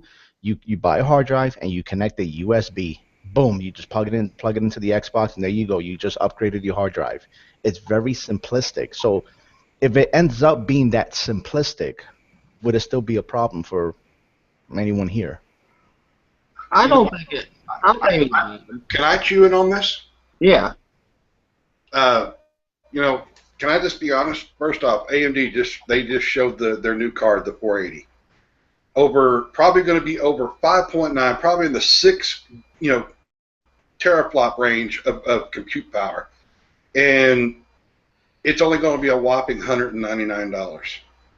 Do you realize for the cost, if you think about like the PlayStation 3 when it first came out, it was $599, right? $600. Mm-hmm. You can go and build yourself, get you a quad-core AMD processor for around $80 to $100, put you in 4 to 8 gig of RAM for under $100. Get you a little nice motherboard, throw in one of them 480s, put it in a smaller case, and you know what? You got an infinitely upgradable, still that you can upgrade as much as you want, with the exception of whenever the form factor changes for the processor. All right, and if you go with a really decent build, with a decent processor, I was given the low end of the AMD side to build, to match the cost of the console. If you go with the Intel side, and you go with like a quad-core, i5, or if you go with an i7, and you pair it up with that 480 or an NVIDIA card, the only thing you're going to have to upgrade it is probably every 5 to 6 years is the video card. That's it. So to sit there and say, should consoles become like PCs whenever PC already exists, is never going to happen. If you want to be able to upgrade your console, build you a PC. And then you'll never have to worry about somebody telling you that you can't play at whatever setting you want to play at, except for whenever game companies do what they do sometimes and make PC players play at console settings. Right. Well, like with the AMD, the 480, right? The 480. Mm-hmm. It's sitting between the 380X and the 390. it's not outperforming the 390. Actually, they're saying that that it can possibly outperform because of the fact that it's using the 14 nanometer processor and it's much more power efficient. All right, there is It's very potential. power efficient, 2.8 times. Yeah. I watched a video on it today. All right, and it was talking about the fact that it may be able to get a higher number than what the 390X is, even though it's sitting between the two in price point. Yeah, which AMD, what they're going to do, they're not going to outperform Nvidia in the PC, top end and high end mid range cards. The Polaris is really meant for a part where Nvidia really isn't competing, which is like on tablets, cell phones, the console market. That's where the Polaris is going to take a really big step. But the Polaris it doesn't come nowhere near Nvidia's Pascal. So when it comes to like the hardcore PC guys, they're gonna choose Nvidia. Unless you're playing at 4K, the NVIDIA Pascal is kind of pointless, don't you think? It's just throwing a bunch of power. No, because like in the PC market, Nate, like they always and AMD is gonna be more affordable. Thank God, because anything that's more affordable is good. But the Nvidia guys will always say, "Yeah, but Nvidia's better," and here's the graph, and they'll show the performance. There is only one thing that NVIDIA is better at, and that is making drivers. All right? Having a 1080 that can do as good as two 980 put in SLI, whoop-de-doo, all right? Unless you're running a 4K display and you're going to play every game at 4K, which most average gamers, PC gamers, aren't going to do that. There's actually studies. You can go out there, they do it like on Steam and stuff, where it shows the average gamers playing on a mid-range graphics card, all right? Load into mid-range graphics card. Because, frankly, we just want to have fun and play a game. It doesn't have to have all the bells and whistles, all right? If you want to have all the bells and whistles and play at 4K, yeah, 1080 is great. But I don't know about you, but my pocket and my wife won't let me spend that much money. Well, essentially, like for a video card, my budget is anywhere between $250 to $400, and I'm going to buy the best thing, between $200 and $400 video card I can get. Like, I'm not an AMD fanboy, and I'm not a fanboy of anything. I'm a fanboy of whatever works at the time, for the value of the money. But like with the PS4 Neo, if they try to market it as a 4K device, they're essentially, most of these guys don't even know what a HDMI 2.0 is, and they're going to assume that their games are going to be 4K, and it's not, because it's not native 4K, it's upscale, so it's a 1080p image that's stretched to 4K, and they're not going to know the difference. And now I know I'm going to get into arguments. I don't care about that, really. What was that, Grim? I was just saying, I don't think the average person would really care about that, because most of the games last generation, they were upscaled to 1080p. No one cared, really. No, but like the last generation, no one cared about 28 frames a second or 56 frames a second. They don't care this generation either, really, to be honest with you. But what happens is... I'll bring a perspective that maybe that brings into a more different light when you think about it, right? Back in the day when I had just a regular Nintendo Wii, right, I had went online to Amazon and I had okay, that made it where you could be able to hook up your Wii, play it with an HDMI cable to your TV, and it did help the picture to look better. Right. Now here's the thing. I had a 40-inch Samsung screen, great TV, loved it, all right? Don't have it anymore. I'm sad. But anyway, when you sit back from that TV at least 10 feet and you have that Wii hooked up to it with the Wii HDMI adapter and playing Super Mario, what was it? Galaxy. Galaxy, yeah. From 10 or 15 feet back, it looked HD. You couldn't tell the difference between it and a PS3 whenever you had it, when you're back that far. Whenever most people don't play that back that far, though. They play within 5 feet of their screen, right? The only way a a PlayStation Neo at 4K upscale 1080p picture is going to look good is you're going to have to step back at least 10 feet. And The at bigger that the point, screen, the further back you're going to have to be. and All at right? that point, A smaller screen, you can be a little closer. Well, that's the thing. The people in this panel, we're reasonable. But the problem is that there's reasonable people inside of a council war. And these guys brag about the most minute number you can possibly think of, and that becomes the entire argument. So essentially, the guys who just want a game and play games and okay with whatever it is that's out, we're going to fall into the conversation of the extremist. That's what's going to happen. And this is why most of us on here have bump heads with people in this community arguing about really silly stuff or the most minute stuff. Like Grim just came on here and he explained it. He just came in here unbiased and he said these two councils are not really that much different from each other. It's not one is far superior than the other. You see, and no one argued with him with that. Now bring in an Xbox fanboy or a Sony fanboy and forget it, they're gonna go off. Yeah. Bring in the Nintendo fanboy, we're going to be like, see, we told you so. Yeah. Okay, so yes, I still love my Nintendo, okay? But the truth is, that's one of the reasons why I love them, because they refuse to make a console that's just like the other two. Because if they did, then what would we have? We'd have three the same. Right now, I'm playing my GameCube on my Wii, not my PlayStation 4. I still like to bust out that old N64 emulator, I'll be honest with you.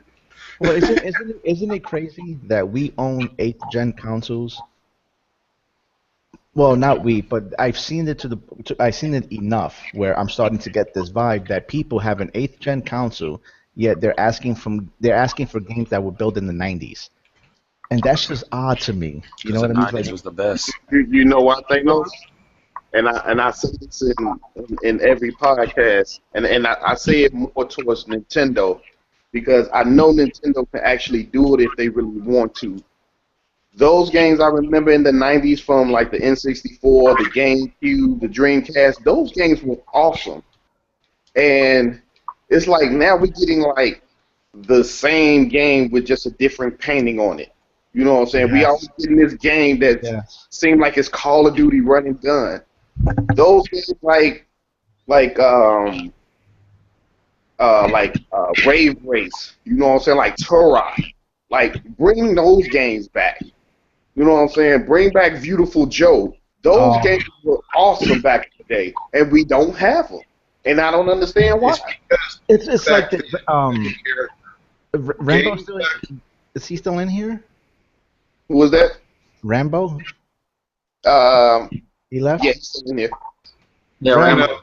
He probably fell down the stairs. The games of the 90s, they had character. They had an appeal to them. The games that are coming out right now, it seems like somebody behind the scenes is saying, let's make as many games as fast as we can to make as much money as we can, but we're not going to put any content, any story, any originality into it.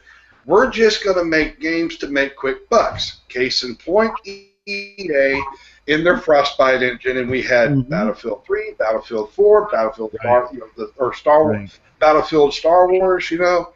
Yeah. You know, you just keep regurgitating the same engine. You got Call of Duty.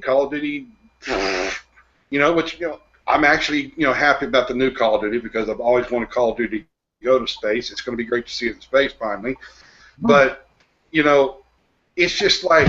Can't we just get a new game that's not been done before? Is it impossible? I mean, yeah, because Nate, because it was like this, like there's people in this community. I notice in YouTube community, they gripe and pick over anything, especially if it's not on their console of choice. Yep. So when developers does try to bring out something innovative, they just trash it.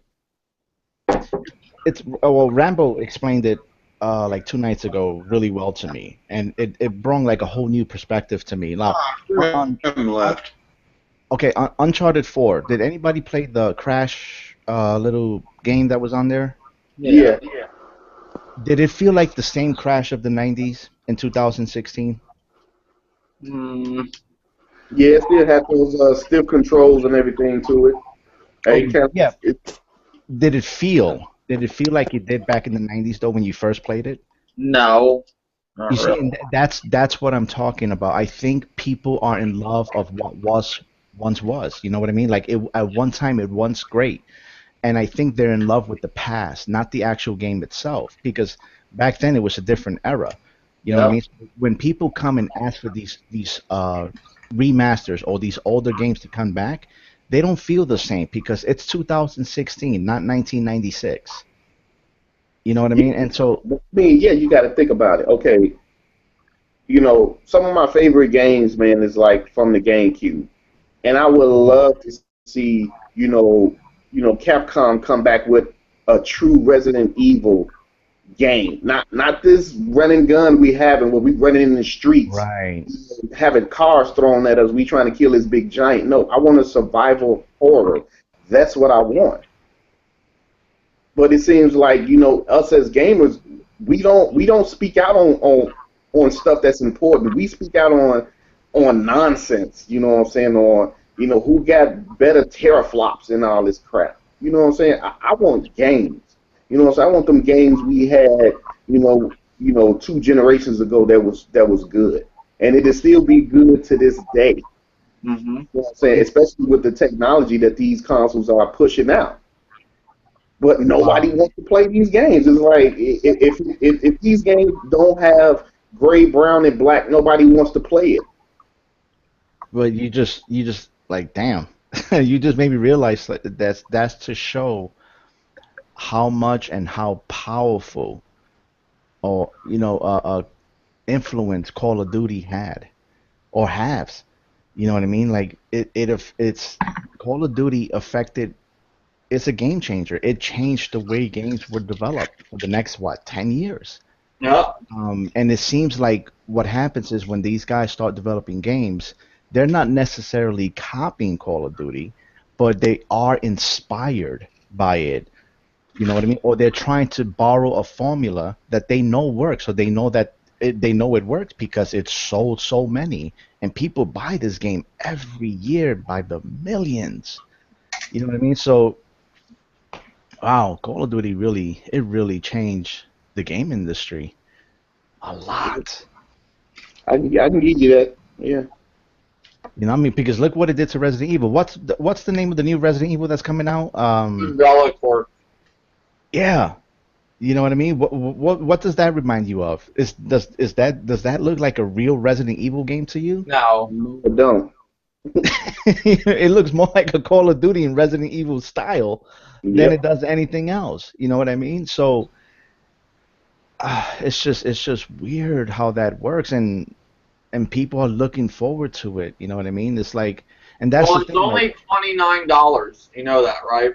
It's yeah, not. yeah, yeah. But I mean, like what Old Dirty was saying, like bring back the horror aspect of Resident Evil. You know, kind of like what the Evil Within did. To me, that's more of a Resident Evil game than its own, game. But You it know what was I mean? too hard for people. I love that game. It's one of my favorite games of the generation, but it was too hard for people, I guess. Same thing with that Alien game, Isolation. Yep. That game was amazing. Yeah, they didn't like it. They didn't like it. They didn't like it. I don't know. I don't understand it. Those are two of the best games this generation. And I almost didn't play them because, well, even within I was getting day one no matter what. But Alien Isolation took me a long time to play because all the bad stuff I've heard about it. So I was scared to waste my time on it. Well, money, until I saw it for $19 and I bought it. And I was like, this game is, I would have bought it at, full price. It wouldn't have bothered me a second. It's just awesome. It was something Yeah. different. Well, the market seems to like cater, like I said, towards the casual player. So, and that seems to be what everybody wants to play is the casual games and just move on. Mm-hmm. Yeah. Well, Rambo, when you played Uncharted 4, right, and you did the Crash Bandicoot, what was that like? Oh, it was hell. Trying to remember to go back and use the D-pad to run. I couldn't even score that well on that thing, and that sucked because I love Crash, and I just can't. But I never remembered how, I guess, limited or how much things have changed since then. And when I played it, it brought me back, and it made me think, how in the hell did I even do this as a kid, or even being younger, being able to play with that D-pad, because I haven't touched the D-pad, but for menu selection, if even then, But the yeah, D-pad's just kind of there.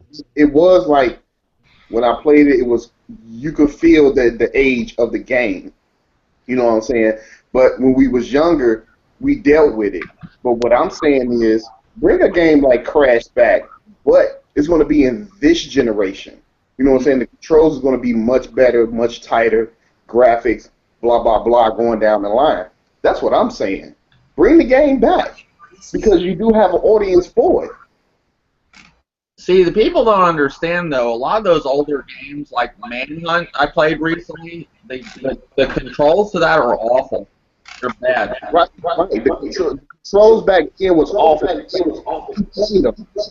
You bring that game back today, you can fix controls however you want to. It don't have to be the same scheme. Control was clunky and like a tank. It's going to be a natural, smooth game, just like any other of this generation game. That's good.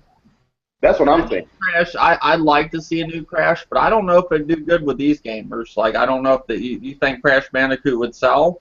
No, it wouldn't. I mean, it'll sell to the people that remembered it and loved it. These younger generation kids, man, they look at it like, I don't want to play that. It's too colorful. They say it has colors. Yeah.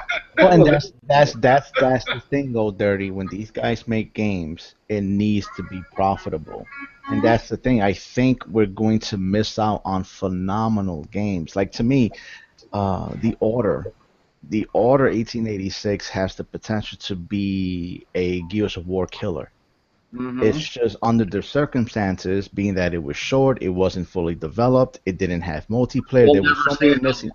Yeah, we'll never see that game be reach its full potential, and that's going to happen a lot, and it has been happening a lot.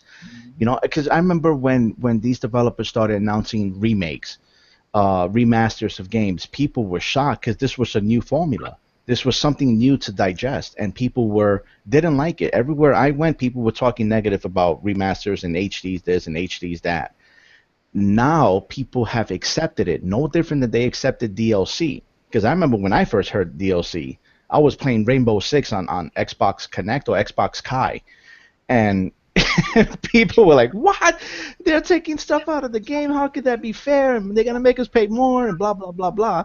Now people accept it with open arms. In fact, it's not a real big AAA game if it doesn't have DLC. You know what I mean? So it's just weird how the consumer learns to digest certain formulas or industries or habits or mechanics of the industry, how it all works. It takes time, So what's going to be the new mechanic in 9th gen? I don't know. I have no idea. More peripherals? I don't know. The price of Xbox Live and PSN going up? I don't know. It sadly seems that console gaming and just gaming in general is going more towards like the mobile type games, not so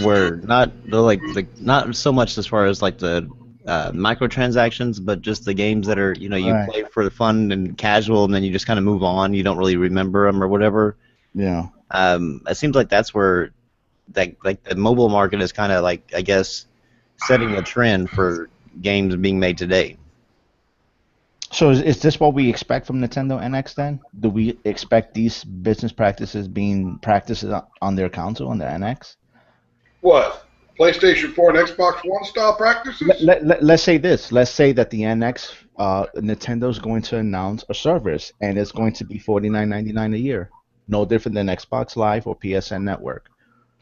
Well, first off, I've never been against Nintendo actually charging for the internet because, frankly, it would give them the funds to be able to make it be the best network in the market.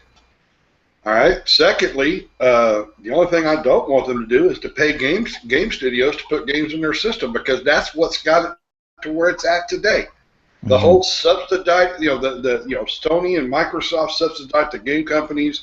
Tell them, here, we'll give you this amount of money if you bring your game to our system. Frankly, it's stupid. The game company should make a game that's worth buying and let them make money off of their game by doing their job and bringing out a game that's worth buying. If you just keep giving them money, they're only going to do as minimal as much as it takes to bring out a game, and then that's where we end up with the Order 1886 being short. Although, like you said, supposed to be a decent game, it's short. If you look at all the games that have come out since PS4 and Xbox One have come out, how many of them have really truly been quality games? A lot of it's just as fast as you can get it to make a quick buck, Yeah, right. For as much as they charge for these games and they're putting that little effort in, this is where PC gaming takes the crown, okay? Because then we can wait that 1 year, wait for the Steam sale come out, and pay what it's really worth, $8, and there you go. Well, this is like my final question. If next gen, 9th gen starts, would everybody here be okay with a price tag of $79.99? If they give me the full For the game? If they were to give me the full product, yeah, I'll spend an extra $20 on the game. Personally, I think the game should be more expensive than the $60 that they are right now. But I think the ninth gen is actually going to be more. Well, I mean gaming industry. The price for a new game hasn't changed in over 20 years. It was overpriced then. But still, I mean, it hasn't changed. No, because back in the PS2 and GameCube original Xbox games was only $49. They went up $10 when PS3 and even back further than that, they were $80 and $90. I can remember one of the Super Nintendo games. Cartridge. Come on. There was $80 and $90 games on the Nintendo NES and Super Nintendo. It was cartridge, you know what I'm saying? Like, back then, cartridge was expensive, but then when they started putting them on disc, which said it'd be cheaper, the price did come down, We didn't get those $80 games like we did with on the cartridge. If we did pay that much, it was usually like a special edition or something like that. Well, like Dave pointed this out many times, especially with Battlefront. Like you pay the base price $60, and then the rest of the game that you're going to want is behind a DLC or season pass. You know what I mean? So is that stuff already made? If it's not already made, then you're paying for stuff that's actually being made. So that's fine. Somebody would actually take this all the way to the Supreme Court whenever you buy a game that just came out and it has on-disc DLC. I wish that somebody would take that to the Supreme Court and make it where, if you bought the disc and it's already on the disc, you shouldn't have to go pay them to access it. That's a great question, Rambo, because it depends on the game publisher and developer. So, for instance, Battlefront, according to DICE, they said that they got the first 3 expansions ready, but they don't have the 4th one out. So they're trying to communicate with the audience as far as in surveys, like what would the consumers want in the 4th expansion.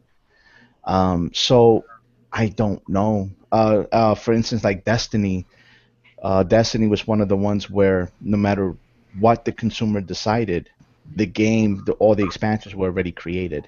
They had no say on what direction the game Destiny was going to go in because all of it was already there. So I guess it depends on the company that's making the decisions of the game. I guess it does on that, but I mean to me, Destiny was conveyed what you was going to get when you bought it. So I mean, to me, if you're conveyed what you're gonna get, and then you come to find out, that you're getting that, but you're just getting a short amount. It feels like a short amount to you. Yeah. But you already knew exactly what you were gonna get when you paid the $60. So I don't really see how you can complain about on-disc DLC if you knew that there was already gonna be on-disc DLC in there. Yeah, see, that's my problem with the gaming companies when they start announcing DLC before the game is released. That tells me right there that the DLC is finished before you get out the game. Right, now that I agree with. That right there is like saying I already know I'm going to get you hooked on the game, but I got this thing right here I want you to pay more for. Right. And that's one thing I don't like. You know what I'm saying? I don't mind DL long as it's done right. You know what I'm saying? You give me expansion. You know what I'm saying? That's extra 3-4 hours added to the game of a backstory or something. But when you start telling me about DLC before the game is even out 3 months ahead of time, like yeah, you took that out. Yeah, you're right. Now, see me, I'm a sucker though, man. I don't really care. I don't really mind about the whole practice because I mean, to me, if I like the game, I'm gonna buy it. I think I don't really care about microtransactions as long as they don't change the game. I don't care about the DLC if it's already pre-built or not. If I like the game, I'm gonna support the game and buy the DLC. If not, then I'll just move on to the next game. But it doesn't really bother me at all, really. I mean, to be honest, because it's all an option. You don't have to buy it. Right. Yeah, but that's going back to what you guys are saying with the whole DLC thing. If DLC is made after the fact, that's fine. But a majority of this DLC we know is made already, and they're holding it out. Yeah. That's Right, but I mean, what's to say that was ever actually going to be? Some of it now you can tell, but what's to say that's ever was actually ever going to be on the disc? that's true. I mean, they could be making that. I mean, if like we're going to say, for instance, you make a product, and you think it's going to do really well. Well, you're going to start going ahead and building things like right now that's going to further that product. So they could be working on the DLC the same as working on it afterwards. They're just being able to get the DLC to you faster by working on it at the same time. Yeah. So I mean, it's one way to look at it. I mean, now the ones like say Destiny, the one that everybody talks about as far as the disc DLC. If they knew for a fact that it was on there, but yet they did not convey that to the people, then I could see that being a big problem. I would definitely argue against that because they didn't convey it, or you were led to believe that you were getting all this, all these raids and everything, and then you come to find out you really didn't get it. That's a bad thing. And that's the whole point of E3. It's kind of like it's the whole point. It's you were led to believe. And when you're watching these trailers and you're seeing all this PR talk, you're being led to believe. And then when the final product comes out and it's not what you thought it was going to be, that's when we all get on here and we all start having a gripe fest about what we just saw on E3. I guess to some, yeah. I mean, I've just got to the point of E3 being just more of a commercial than it is really anything else. Because, I mean, if you look at, like, say, a McDonald's hamburger, you go, what do you see on that commercial? You go to McDonald's and you order that same hamburger. It looks nothing like it did on that commercial. And that's where I kind of look at as far as E3 goes. I mean, everything that you see there, just take with a grain of salt and just kind of give you an idea of the game title that's coming out is what I always look at it as. But the potential is still there because when EA and DICE, when they first announced Battlefront and they did like a little trailer or tease, the graphics were so good that people said that can't be true. That's PR. That's all BS. And the game looked just like it, the game looks amazing, on PC, especially on console. That really surprised me to what it looked like on console because they did a really damn good job. Oh, sorry, they did a really good job at being able to get that out there, and make that game look as good as it did. Right. Yeah. So there's that little hope that what we see at E3 or something, like the Division was, they led us to believe it looked like this and it was like that. I think the worst one of them all had to have been Watch Dogs. Yeah, that was bad. Yeah.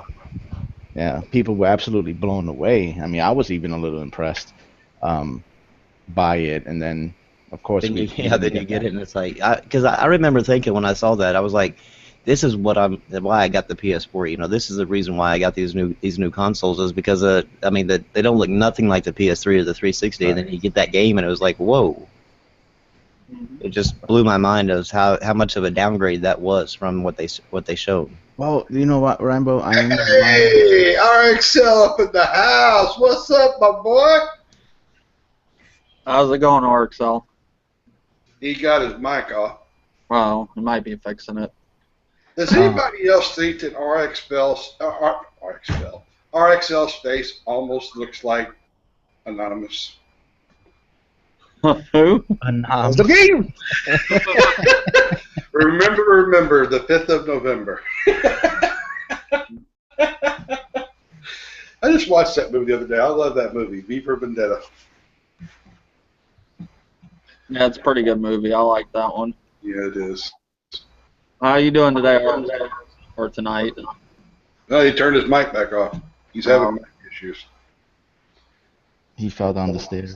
He fell down the stairs. No, I'm not having issues. I'm right here with you guys. Nate's got a full head of hair. Who knew? Oh my God! What'd you keep shaving it for? I got a full head of hair and I dropped by over 70 pounds. Oh my God, the world has stopped turning. Why would you shave your head if you're not bald? Because back then I was 372 pounds and I sweated too much. Damn. You kind of look like I Jackie was down to Gleason. 96.6. Who'd you say, Jackie Gleason? Yeah, he does, doesn't he? Yeah. Nate's a big improvement. I mean, at least you're doing good, Nate. Thank you. I'm happy. Back then I wasn't happy. Yeah, back in the day, it was a different story, but the new improved Nate. Well, when you get the Scorpio, it's gonna make everything much better. Yeah. But I got an idea. Save your money and don't buy the Scorpio. Build you a gaming PC instead and put a Scorpio on it, and then you'll be okay. You know, I seen a video from Crack Gamer about all us gamers being scared of the Scorpio, and then I played Doom at ultra 200 frames per second, and I just laughed at him. I just fucking had a good old laugh at his expense. The cuss words. Can we not cuss, please? My wife's in the next room. She'll go ballistic.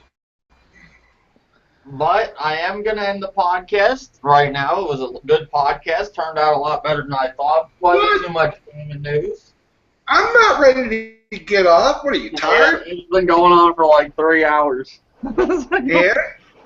But it's been a great podcast. Dave's going to end it. Yeah, it's been a while. But thank you, Gamer Nate, for making, or Nathan Toll for making his return. I figured I would let that name just die with that Nate, you know. I mean, it's easier just to be me. You know, Gamer Nate was just, you know what, I'll be honest with you guys.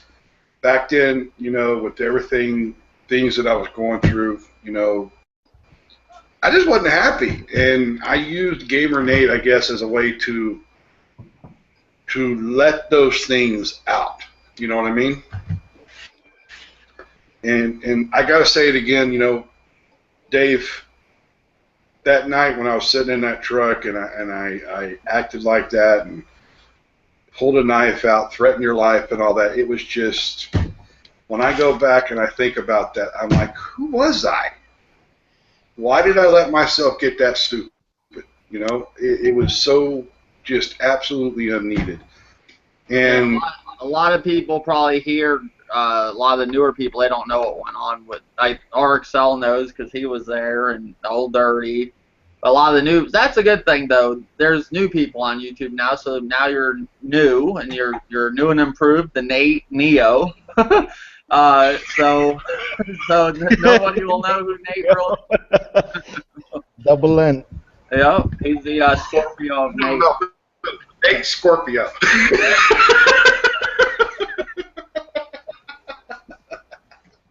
Yeah, I do notice in this community they're very forgetful. So I don't think I think it's a new day for you.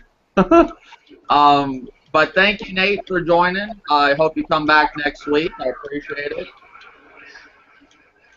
All depends on if I get to have fun or not, you know.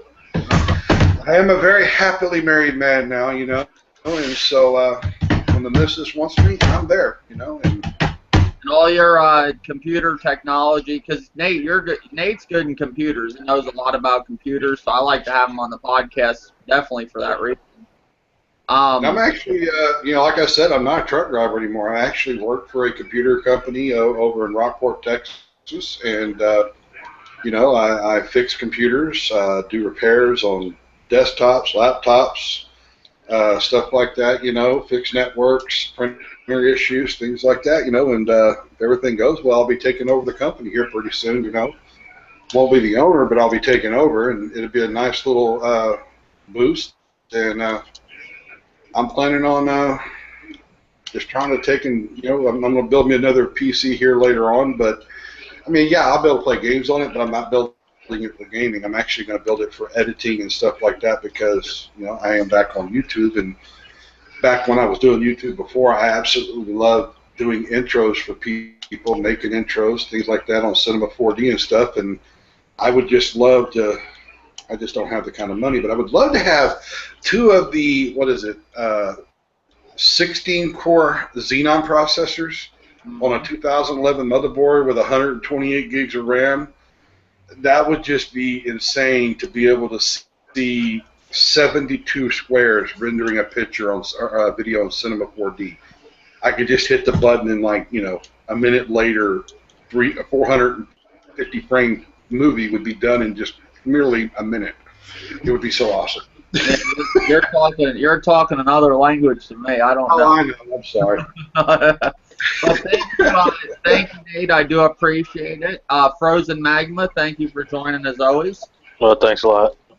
I appreciate it. Old Dirty 33. If anybody has any requests for tutorials, since I did do a tutorial on DS4 Windows, if anybody would like a tutorial on other things PC related, when it comes to gaming and stuff like that, I was actually thinking about doing a tutorial on a program called Mighty Text, because I'm always working, I'm working in a shop, always bouncing back and forth between computers, and I take my laptop with me to work, to where when I got something, I got things downloading updates or whatever, I jump on my laptop, watch Cody or whatever, and my wife texts me from time to time on my phone, so I started looking around because I get tired of having to stop, pick up the phone, and like when I got this freaking nice, luscious keyboard right here, and I discovered a program called Mighty Text that lets you you can use it both on Android and iOS, and link it to your Mac or to your Windows PC,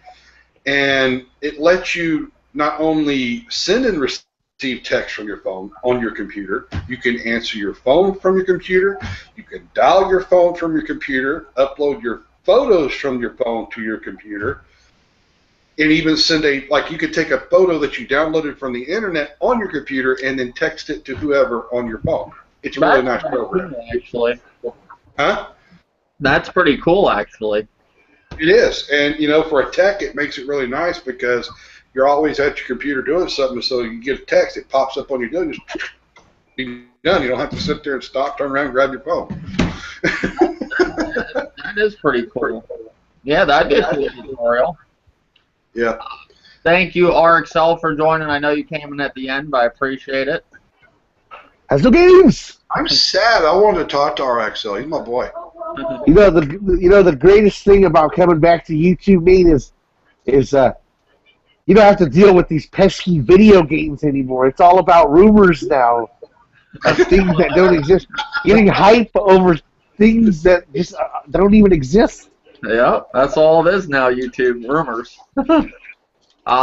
Thank you, RXL. Thank you, Rambo, again, for joining. I appreciate it. Hope you guys, all of you guys, come back next week.